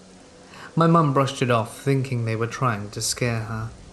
My mum said that her and her stepsister Sandy shared a room, and she said that red glowing eyes would look at them in the closet. My mum said they would be so scared that they would sleep in the same bed, and Sandy even ran and flicked on the light and moved the toys around in the closet, thinking it was just a light. But as soon as the light would flick back off and Sandy got back into bed with my mum, they would reappear. My mum told me that they would pull long black hairs from the drywall leading to the staircase and that the drywall would literally just crumble. She also told me that one night my grandma Pat was waiting for her husband Butch to get home. She was watching TV in the living room and she was laying on a pull-out bed. She sat up to get a drink of water and had her feet on the floor, and something grabbed her ankle and squeezed. It shook her so hard from underneath the bed that it left a bruise. She looked under the bed thinking it was one of the kids, and she saw nothing was there, so she yelled for my mum to come out with her until her husband got home. She told my mum what happened, and they were both terrified. I asked my grandma about this, and she told me the exact same thing. My grandma also told me that she'd seen large black figures in the home multiple times. I just got off the phone with my grandma to try and get everything as accurate as possible. She didn't have much time because she was at work, but she did tell me that a man hung himself in the basement and that she would see things in the kitchen a lot, like large black figures. The basement door was in the kitchen. She said that my mum would too, to the point that she would scream and cry multiple times from the ages of 2.5, and told me that they moved out once when my mum was younger because of the weird stuff that was going on, and someone else moved in for a while, but they had to move back several years later, which was when she was grabbed from under the bed. She said something grabbed her by the ankle and shook the hell out of it. My great-grandmother Emily owned the house the entire time, which is why they ended up back there. She also said that her son James had seen the red glowing eyes, and all of the other kids would hear and see things constantly.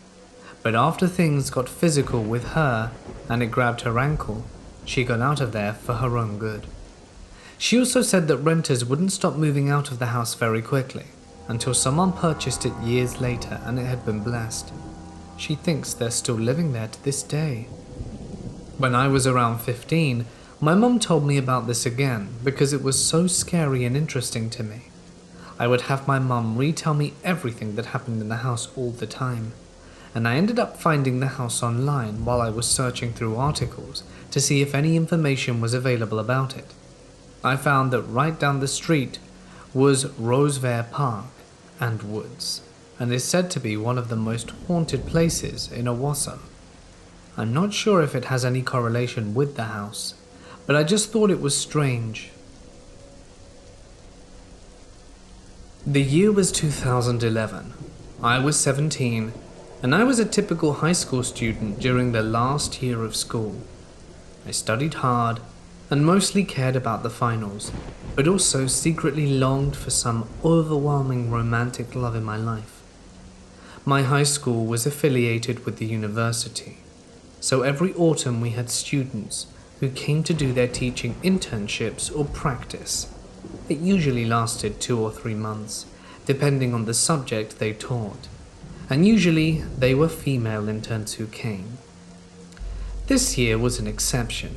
A new intern was an extremely good-looking guy, and it was not me, blind with love, who thought so.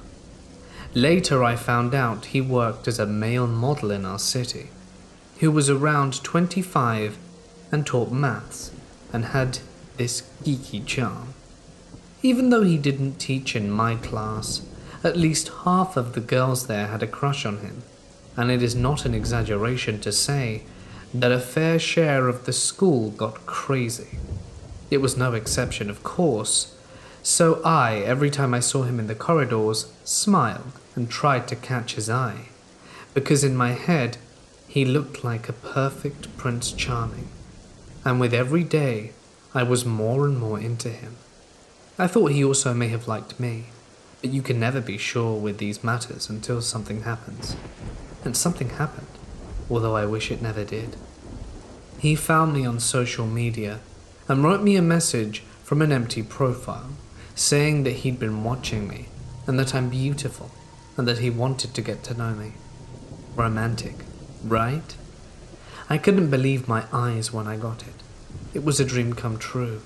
He asked me a whole bunch of different questions, ranging from my favorite movie to where I live, and it turned out that we lived nearby. In the first evening we chatted all night, and he even suggested doing a romantic thing as to turn the lights on and off in the window so that we could see each other. He was finishing his practice in our school at the time, so he called me for a date after it. I agreed, but decided to slow down and to communicate only via social media, as I was super shy in real life and needed time to adapt. That's when it started to get creepy. First, he started to tell me that I was meant for him, and there was no way around it, and he felt it the first time he saw me. But judging from my answers to his questions, he understood that I did not behave correctly and that I needed guidance. I wanted a career. I wanted to study in the big city, while a woman should care for her man and her family only. So I should stay in my hometown with him, was what he expected. His logic was that he was my fate, and our meeting had happened with purpose. So what else to look for in the world? He offered me his educational services through some religious stories he sent to me through abstracts from the Bible that I began to receive daily from the second day after we met. He started to get on my nerves. I didn't like him anywhere near as much anymore, but only after the next creepy thing did I become truly concerned. In 3 or 4 days since we had met, he came over to my house and asked the concierge the number of my flat, since after the first evening he knew that I lived on the top floor and tried to get into it. Fortunately, she did not let him. He wrote a message to me that he wanted to do a surprise for me and perhaps meet my parents. This was when I understood that this is not romantic and actually abnormal. I told him I needed a break from our communication and blocked him on social media. He didn't want to take a break, and he started to follow me on my way from school to home, as he said, to talk and to clarify that he only wanted good for me, which was exceptionally creepy. And while the first day he followed me to the bus stop, further down the line, he started to follow me until my very home. Luckily, I told my friends about it, and they went with me to prevent him from doing so. All that seemed to infuriate him more. At some point down the line, he managed to track my phone number, and during his last days in school, I would receive messages like, "I'm in the school building, run and hide.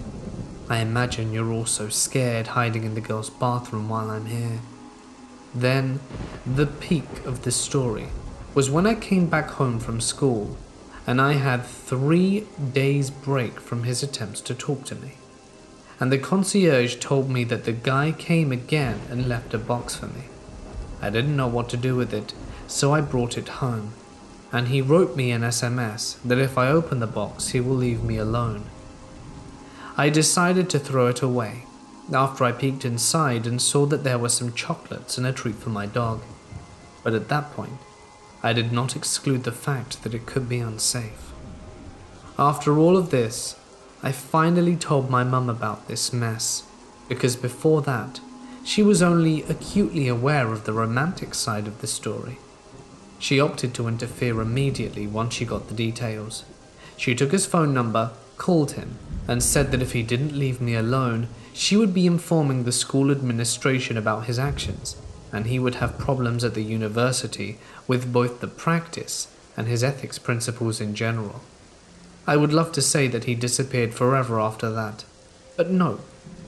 This all was happening in March, and when he graduated in June, he started writing and tried to stalk me again, judging from reports by my grandmother.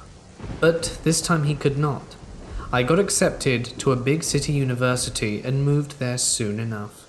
So, creepy intern guy, when I come to my hometown for a visit, I hope we never meet again. I come from a chaotic upbringing. I was born and raised as a child in South Korea, and then later moved to Australia with my mother having lost my father in a homicide. The next few years of my life in Australia were difficult. Meeting and making friends was challenging in the early noughties, particularly since I was quite nerdy and didn't speak much English, something most Australian kids at the time did not relate to well. One of the scariest moments was from when I was age 12. At the time, it didn't even occur to me how close I was from potentially losing my life.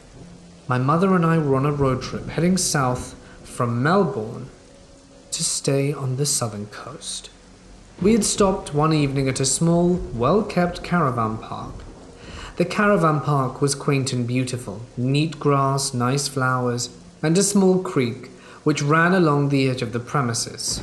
It reminded me of home.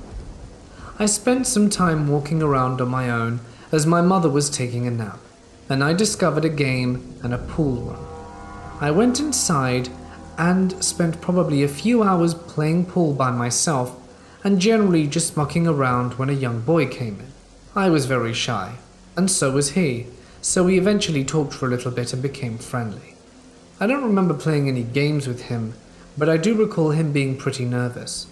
He kept asking me if I wanted to go back to his caravan as his parents were making dinner soon. At first I wasn't interested and said no.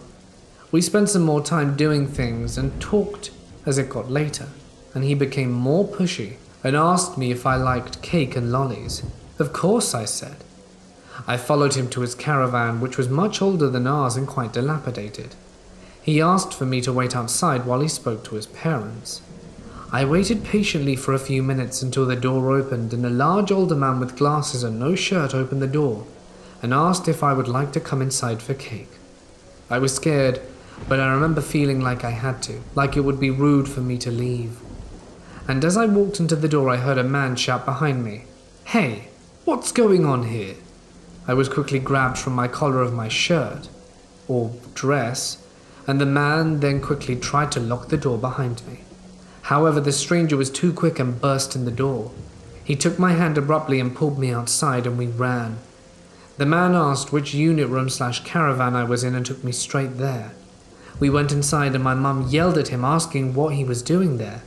I was hiding in the corner crying while he explained what happened. We packed up and left that night. I was already heavily on anxiety medication after what happened back home, and we never spoke of it again. My mother claimed it was something I should talk to my therapist about. Every time we spoke about it, my mother would leave the room.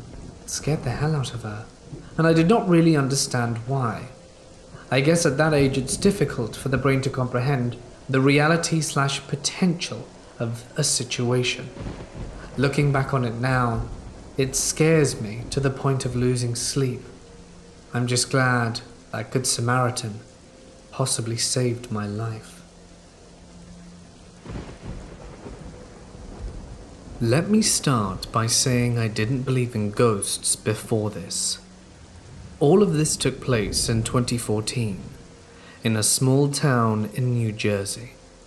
New Year's Eve going into 2014, and I was at my old friend Jay's house. He would always tell me about his house being haunted, and told me that the majority of the activity was confined to the attic. We decided to go up there and do a voice recording. I couldn't believe my ears when we put it on the speaker.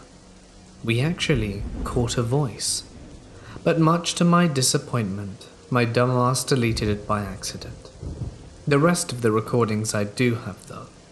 So we told our other friend John about this, and he wanted to experience it for himself.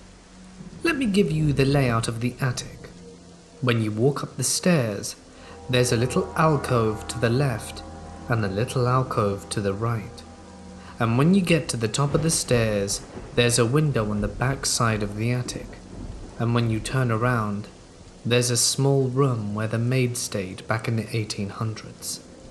Other than that, it was just a regular attic. Things scattered all over the place, holiday decorations, Jay and his siblings' old toys, and the like. So John, Jay, and myself went into the attic and put our phone voice memos on record. I put mine on in the main part of the attic, and John put his in the maid's room. We started asking the basic questions. What's your name? Did you live here? What year is it? After about 15 minutes, we decided to call it quits. I shut off my recorder, and John went to get his, and I heard chimes, and asked Jay if he had a clock in his attic, and he said no. I immediately wrote it off as my imagination. When John went to grab his recorder, he started goofing around. He walked into the maid's room and in a sarcastic voice said, "Hello," and then asked, "Is anyone here?" and grabbed his recorder and shut it off. When we put it on the speaker though, after John said hello, we heard a loud and clear shh, and then when he asked if anyone were there, we all heard a deep grumbling voice say, "Yes." Needless to say, we were all scared, but at the same time we were all terrified. However, we wanted more. It was like a drug. There wasn't much to do around in the area, and it was an adrenaline rush hearing that voice. The following week, I was with this girl I had a major crush on, called Celia. She didn't believe in the supernatural at all. We showed her the recordings, and she insisted it was bull. She then started demanding to go into the attic. Jay didn't want to have any part of it, so he came up with us for a few minutes before we even turned on the recorders and said he wanted to go back downstairs and that he didn't feel safe up there. Celia also insisted on the lights being off when we did this. She said it would be more creepy. She didn't believe in it anyway, so we all thought it was a dumb request, but I had a crush on her, so her wish was my command. The lights went off, and she stood up next to me near the back window of the attic, and John stood in the maid's room. We started asking questions, and she had a sarcastic tone in her voice, much like John did at first as well. She then whispered to me, "Does Jay have a clock up here?" I was taken aback for a second. I told her I heard the same thing last week. Almost immediately after I answered, we heard John from the maid's room say, "Did you hear that?" As I was about to answer, thinking he was talking about the chimes, we all heard a child whimper. Celia freaked out and started screaming to get her the hell out of there, and that she wanted to leave. John stopped his recorder, and I escorted Celia into Jay's room and came back into the attic to grab my own. As she sat and collected herself, John and I agreed with her permission to listen to the recordings at that moment, but there was no child's voice on the recording. She started getting agitated because she knew she heard the voice. She wanted to go back up, and we all agreed. John also told me we didn't say goodbye to the spirits either before we left, and that wasn't good. So we went back upstairs, did another recording and said goodbye. That time we didn't catch anything, and the next morning I woke up to 5 missed calls from Jay. I called him back immediately, and he answered, which wasn't like him. It was early in the morning, and Jay never woke up until 11. He told me I needed to go to his house as quickly as possible. You need to understand, Jay basically lived alone in the house. His brother usually had to fly out to California for work, and his father, who was retired, did a lot of fishing in Maryland. So at this point, Jay had been in the house by himself for about 5 days. Jay was always terrified of going into his attic for as long as I can remember. He told me that the spirit pushed him down the stairs when he was 10, and that the only way he went into the attic was with at least one other person. He was also a terrible liar. So when he told me this, I thought he was playing a trick on me, but I soon realized that it wasn't. He told me that around 3 a.m. after we left, he kept hearing noises in his attic, like things were moving around. He wanted to go check it out, but didn't want to go alone. He asked me to go first. As I walked up the stairs, I started laughing, because everything in the attic was in perfect order. Now, there was a rocking chair and a wooden chair facing out the right alcove window, and another chair facing the backside window. The right side alcove was completely closed off, and there was a desk and some wood blocking it. I turned to Jay and said, "Funny dude, I thought you didn't like it up here." But when I looked in his eyes, I can tell it wasn't him that moved them. He was stricken with horror and frozen still. He tried to get the words out of his mouth. I asked him if it were okay if I did another recording. I put my phone down and began. I started to ask if it could throw things around or move something or hit me. Nothing. I opted to provoke it. I walked over to the rocking chair and had this feeling of dread in the pit of my stomach. I turned to Jay and said, "I don't like this dude." He chuckled, but we both listened to the voice recording back, and there was an old man's voice saying, "Get up." We didn't hear it at the same time, so we kept provoking and moving things in that little spot, and that's when on the recorder we heard a little girl say, "Why are they doing that?" When Jay and I heard that, we were scared. This wasn't like the first voice. This wasn't like the child we heard in the attic at this point. We realized something. We didn't know what, but we both had that same feeling. We both needed answers. I called John and told him to go to Jay's at around 8. I had class and was in barber college at the time, and I would meet him there. Then I headed to Jay's after class and met John and Jay there. We went up to the attic and started recording. We asked the regular questions again. We went back to listen and we heard the chimes that Celia and I had heard.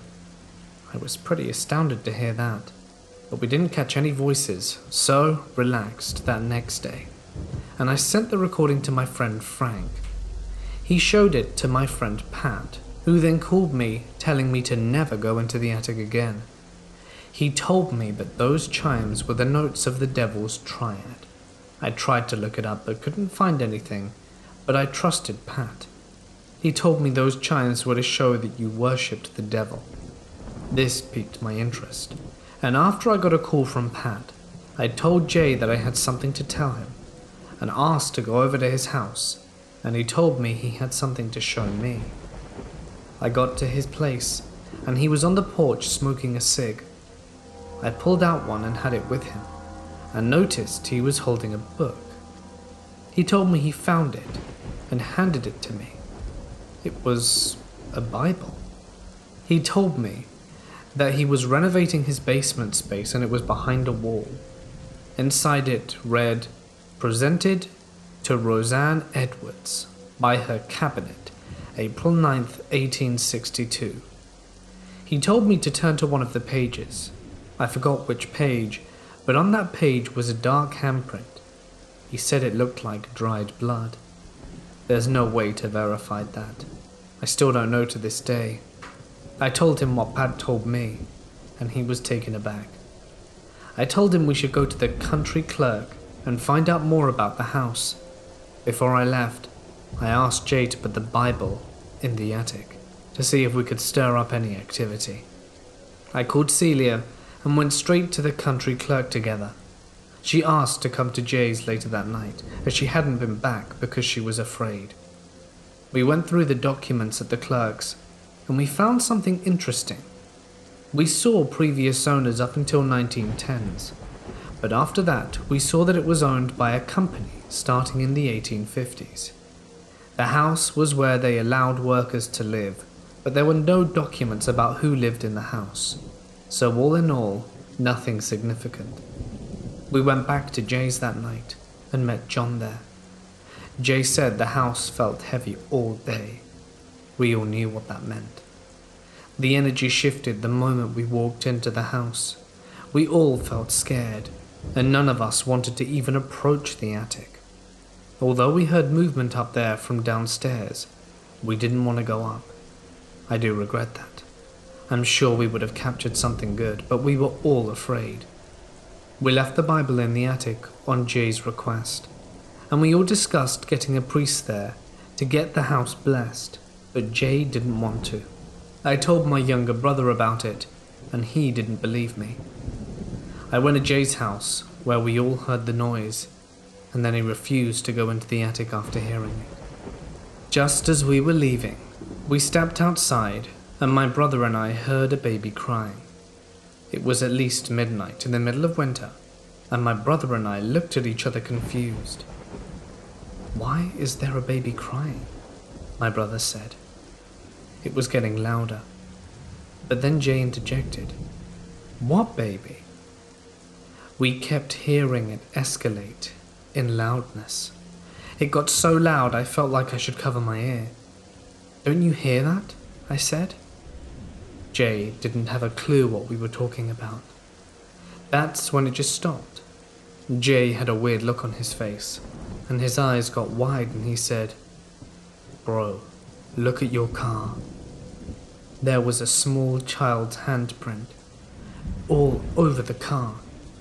I was afraid to get in, and for the entire ride home my anxiety was peaking. I thought that if I would look in the rearview mirror, I'd see something, but nothing happened. When I finally got home, I was messaging Celia about what happened, and she told me that a cat had hissed at her. That cat had never done anything like that before, and when she walked into her house, the cat just hissed. As I was trying to calm her down, the bookshelf I have in my room came tumbling down, and a small metal box I owned went across my room and hit the wall and broke in half. Jay told me it felt like his house went through a small earthquake, and after our separate experiences, Jay agreed to have the Bible taken out. Activity significantly calmed down, and that was it. When I tell people this story, I always wish that I had a better ending. But something tells me that this isn't over. 3 years ago I moved to Florida, found a job in a shop, and people in the shop were telling ghost stories. I never brought mine up. When I tell people the story, I feel like they'll think I'm crazy, even though everything you've just heard actually happened. I don't think people believe it, so I don't tell them until I know them relatively well. Anyway, they were telling stories, and one person pointed to me and said, "This guy had a story." And I thought he was pointing to someone else, so I looked behind me, and he laughed and said, "No, you. That shadow let me know. You've got something attached to you." He then proceeded to tell me the story of Jay's house. I felt like I wanted to cry when he told me. Ever since then, I've started doing investigations on my own.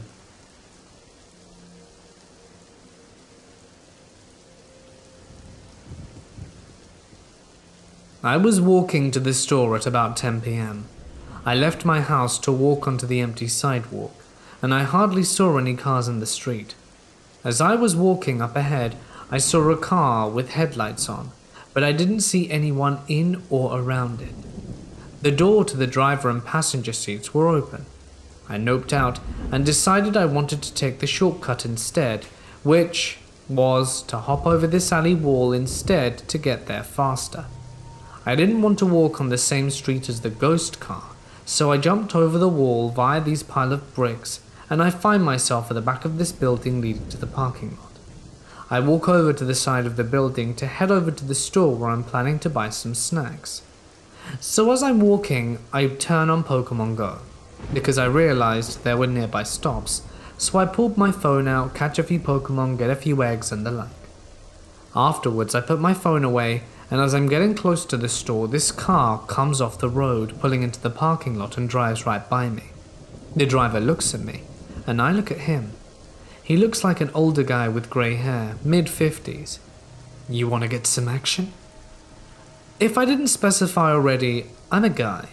I got scared as hell. It was so random and such a weird question. I replied with a firm, no. Right after I said that, he suddenly drives off the street away from me, all the way down the freeway. I then run back to my house from a different route to be safe. That was one of the weirdest, strangest, and creepiest encounters I've had to date. This story begins when I was in 4th grade, so I was about 9. As I was a bit young for my grade, because of me being younger than the other kids, I didn't really get along with them very well.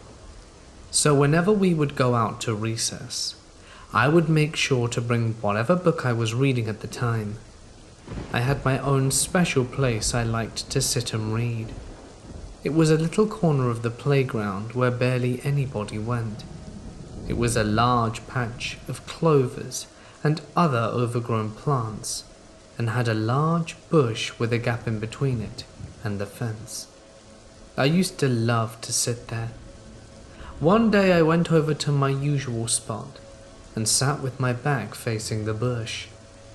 I had been reading for a while when I thought I heard a rustling sound behind me. Sometimes squirrels and chipmunks would hang out in the gap between the bush and the fence, so I didn't think much of it. That was until I heard heavy breathing and someone tugging on my pigtails. Surprised, I whipped my head around, thinking my hair had gotten caught on a branch or something, but instead there was a boy.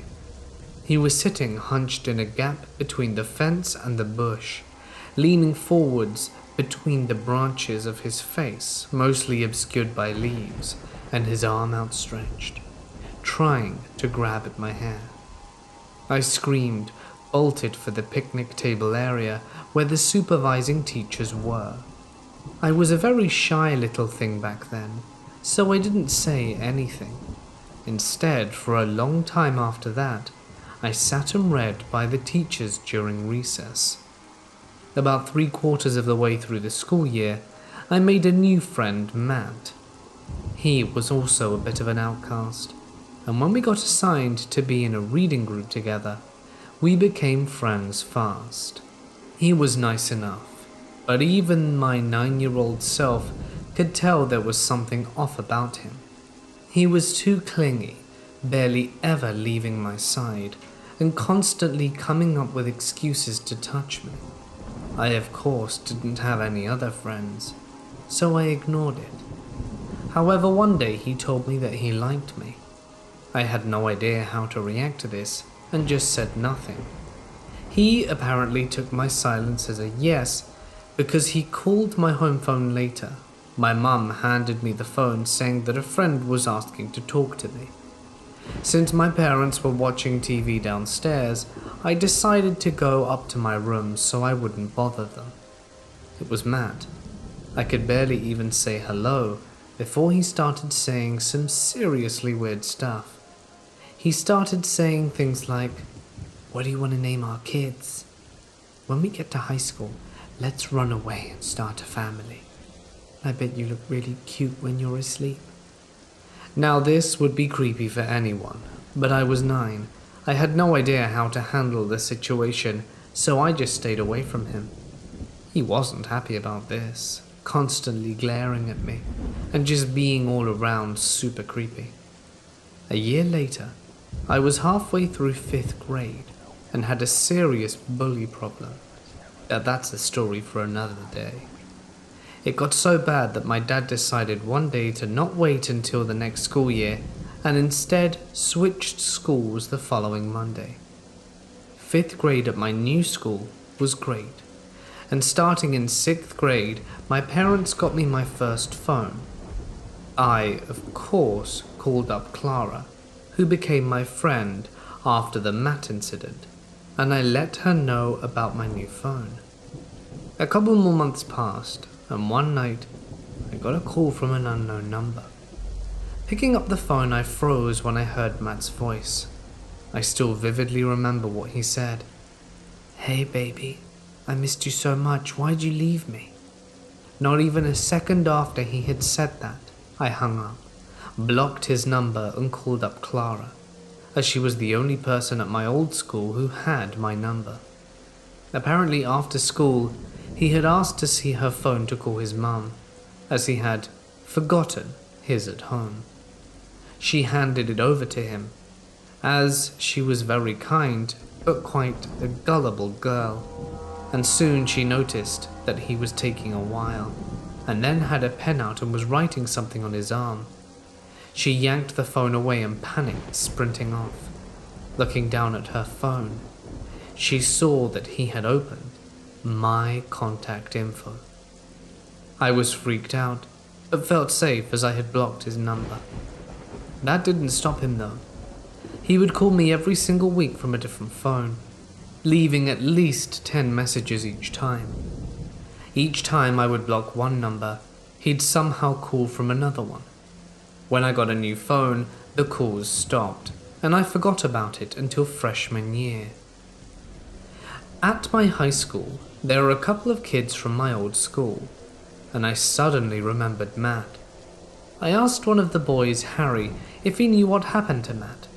According to Harry, he got expelled. Teachers had caught him smelling and touching girls' hair, groping female students, and trying to sneak into the girls' locker room, and writing extremely explicit stuff about himself and other girls in the grade, as well as a few other things which I can't remember. The realization hit me like a semi-truck. Smelling and touching girls' hair, the boy hiding in the bush when I was in 4th grade. Matt, let's never meet again. 7 years ago, I was a preteen, a 12-year-old girl, and was really into the world of Warcraft, like really into it. I would wake up at 4 AM and play until I had school, and then play until I had to sleep. During summer break, I would play all day, every day. So when I was 13, I joined a guild that seemed to have a lot of chill people, just into achievement hunting, pug runs, and would help with quests for the lower levels. There was this one man called Bear, and he would start messaging me all the time, getting me to go on vent all the time. Of course, I was a naive 13-year-old girl and thought this was okay and kind of exciting. So we would talk a lot, and eventually I added him to a secondary Facebook account I made specifically for him, which didn't have my address or anything. There were a few pictures of me, and he would comment on them and call me beautiful and such. After creeping through his profile, I realized he looked a lot older than me, and having never asked him his age before, I finally and nonchalantly bring it up. Bear, with zero shame, admits he's double my age at 26. I don't really know what to do, so I just act like it's all fine, and he starts getting creepy on me right after I asked his age. Every time he asked me to go on vent, he began dirty talking me, and I don't mean lovely seduction stuff, I mean like, have you ever had someone lick you all the way up your spine? I'd love to be your first, and creepy stuff like that. I never said anything more than, oh, back, and he always took that as I was shy and uneducated. and I let him believe that. This went on for several months, and he would just send half-naked pictures to my Facebook account and got creepier by the day. I left the guild and blocked him on everything. When he said he had a surprise for me, and upon asking what it was, figuring it would be a cool mount or companion, he said he was saving up money and gonna fly to me. He knew which province I lived in Canada, and he was in the States. Without me telling him, and he was going to come take me away and make me feel things I'd never felt before. I haven't heard from him since, deleted my Facebook account and switched servers, but to this day, I'm always keeping my eye out for that creep, since I don't know if he still has it in his head to try and steal me away. Considering he narrowed down my whereabouts, he could probably do much more. I hope to never meet him. This takes place in La Pateca, which is a rural area just south of Monterrey in Mexico. When I was a little girl, we always had legends of the witches in the wild. Don't go out alone, don't stay out so late at night. If you do, the witches will come and take you away, my mama would tell me and my brother Armando every day. Mama would not let me or Armando go anywhere unless it was both of us, and the furthest we could go was the little store a mile away when we needed groceries. We were not well off with money, so we had to walk everywhere. When Armando and I got done working the fields, Mama would let us play until it was night time. Sometimes we would play tag with our friends, sometimes Papa would chase us around or take us exploring in the woods. The exploring was fun, because we got to see animals, but we also saw the little old huts where the witches lived. Everyone called them the witches, because they were weird and would constantly do black magic and talk to themselves. One day, Armando and I were playing alone, because Papa was tired from working on the field all day, and Mama was making supper. We went to the woods and started to explore, but we went too deep and got lost. I cried and cried because I wanted Mama, but nobody heard us, so we kept walking around. After a little bit, an old lady heard us and said she would help us. "No, you're a witch, and you're gonna take us away," yelled Armando. "No, mijo. I know where your mommy and papi are," she said.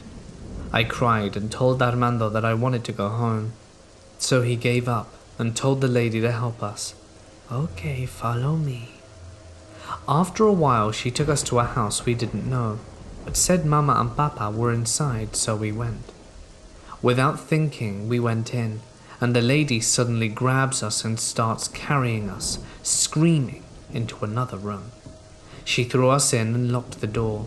Armando kept banging on it and yelling to let us go, and I just cried and cried. It was quite quiet, but I thought I kept heard her saying, "Glory to God. He has given me pure blood of the innocent. With this, I'm gonna seek my revenge against those who have done things to me in the past." I don't exactly remember how much time passed, because I was tired after crying for so long. According to Papa, we were not home, so he went around town looking for us until he came into the woods to look. He said he stopped at the house where we were at because something made him look there. When Papa called out to the house inside, the witch kept yelling at him to go away, but he said he thought he heard Armando, so he broke in to look around. He found us and said he heard banging, which showed him where we were. When he found us, he hugged us and took us away, telling her that if he ever saw her near the house again, or the kids, he would end her. Mama was crying so hard when we saw her that it made me cry again. Papa yelled at us for being dumb and going out so far, and Armando just looked at the floor. After that, Mama didn't let us go out anymore without her or Papa until we were teenagers.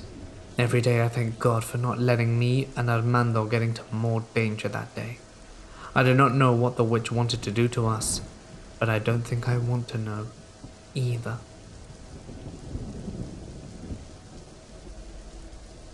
This happened to me about 10 years ago, and stays with me vividly as one of the weirdest things I've ever experienced, and I don't usually believe in paranormal things. Our family were renovating a very old house in rural Australia, over 100 years old, which we were about halfway through the renovation. We were staying in another small outhouse while doing the renovation, but we had family and friends coming to stay with us, so I had to forfeit my normal bedroom and stay in the main house in a tent, as it was nowhere near ready to sleep in.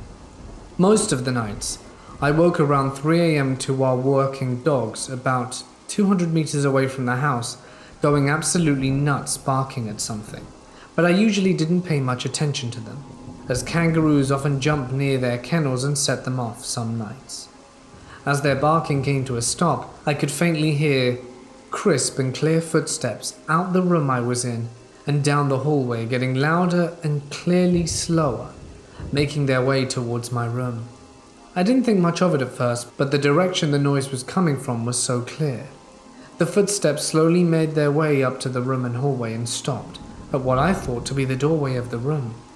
I was locked up with fear of what the hell was standing in the doorway and trying to figure out what I could do, and then it started moving again, only this time straight towards my tent and stopped right next to it. And I was waiting for the tent to start shaking, but it only stopped for a brief second and then walked into the corner of the room and stopped. The fear I felt at that moment kept me paralyzed for what felt like hours. I was sweating and had a blanket over me and was too afraid to move. After a while, I eventually calmed down enough to get my light I had with me, open the zippers of the tent, and look out, to which I found nothing in the room. So I climbed back into the tent and somehow managed to get back to sleep, as I never heard anything more.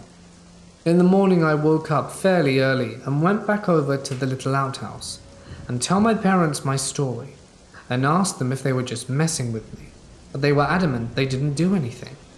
To add to the strange noise of the footsteps, there were loose floorboards all over the hallway floor, drying out, spaced tightly together, getting ready to be put down in the coming weeks. So I decided to try and replicate those footstep noises but couldn't, as the boards on the floor would move and make completely different sounds. To this day I'm still not sure if it was just my head playing tricks on me, or if there was something strange going on in that house.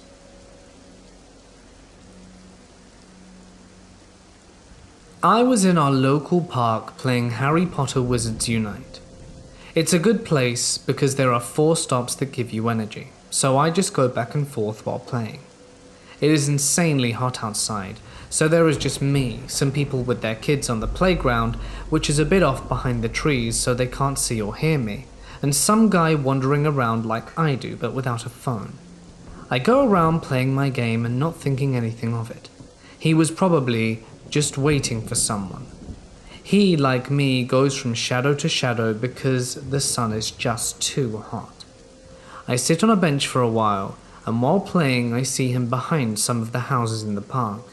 It's an old cultural park with an old windmill and such, and these houses host private events sometimes. There is a tight space between these with bushes and train tracks behind and beneath. The most exciting thing back there is heart-shaped confetti and garbage. I go here every day, I know that. The guy gets closer and sits beneath a tree just beside me. He sits there for a while and then says something. I push my earphones aside and ask him what he said. He was just trying to make small talk and didn't speak much of my language, as we have tons of immigrants and he was very obviously one of them. It was clear he didn't understand what I said. I just play on and sit quietly for a while. I get up, go 20 meters forward to reach a stop. When I turn around to go back, he's right behind me. He then follows me back to the houses and asks my name and if I live alone and if I'm married. I do, but of course I tell him I live with my boyfriend. He then points to the back of the houses and wants to show me something. I tell him no, and he grabs my wrist real hard and begins to pull. I resist and he thankfully let go. I just keep on babbling that there's nothing too interesting there. There's just tracks and bushes. I find this all really creepy, and I'm being too polite. I start walking out of the park, and he followed me. He walked beside me like we were friends, In the beginning I think it's just a cultural thing, but we are extremely rigid and hate talking to strangers. But they often seem to like it and can be very friendly. I can be polite and sociable if I have to, but this is pushing my buttons and is way too creepy. I live right near the park and he's still here, right beside me, not saying much, but obviously going with me. I decide to go to my boyfriend's house, and that were the longest 10 minutes of my life.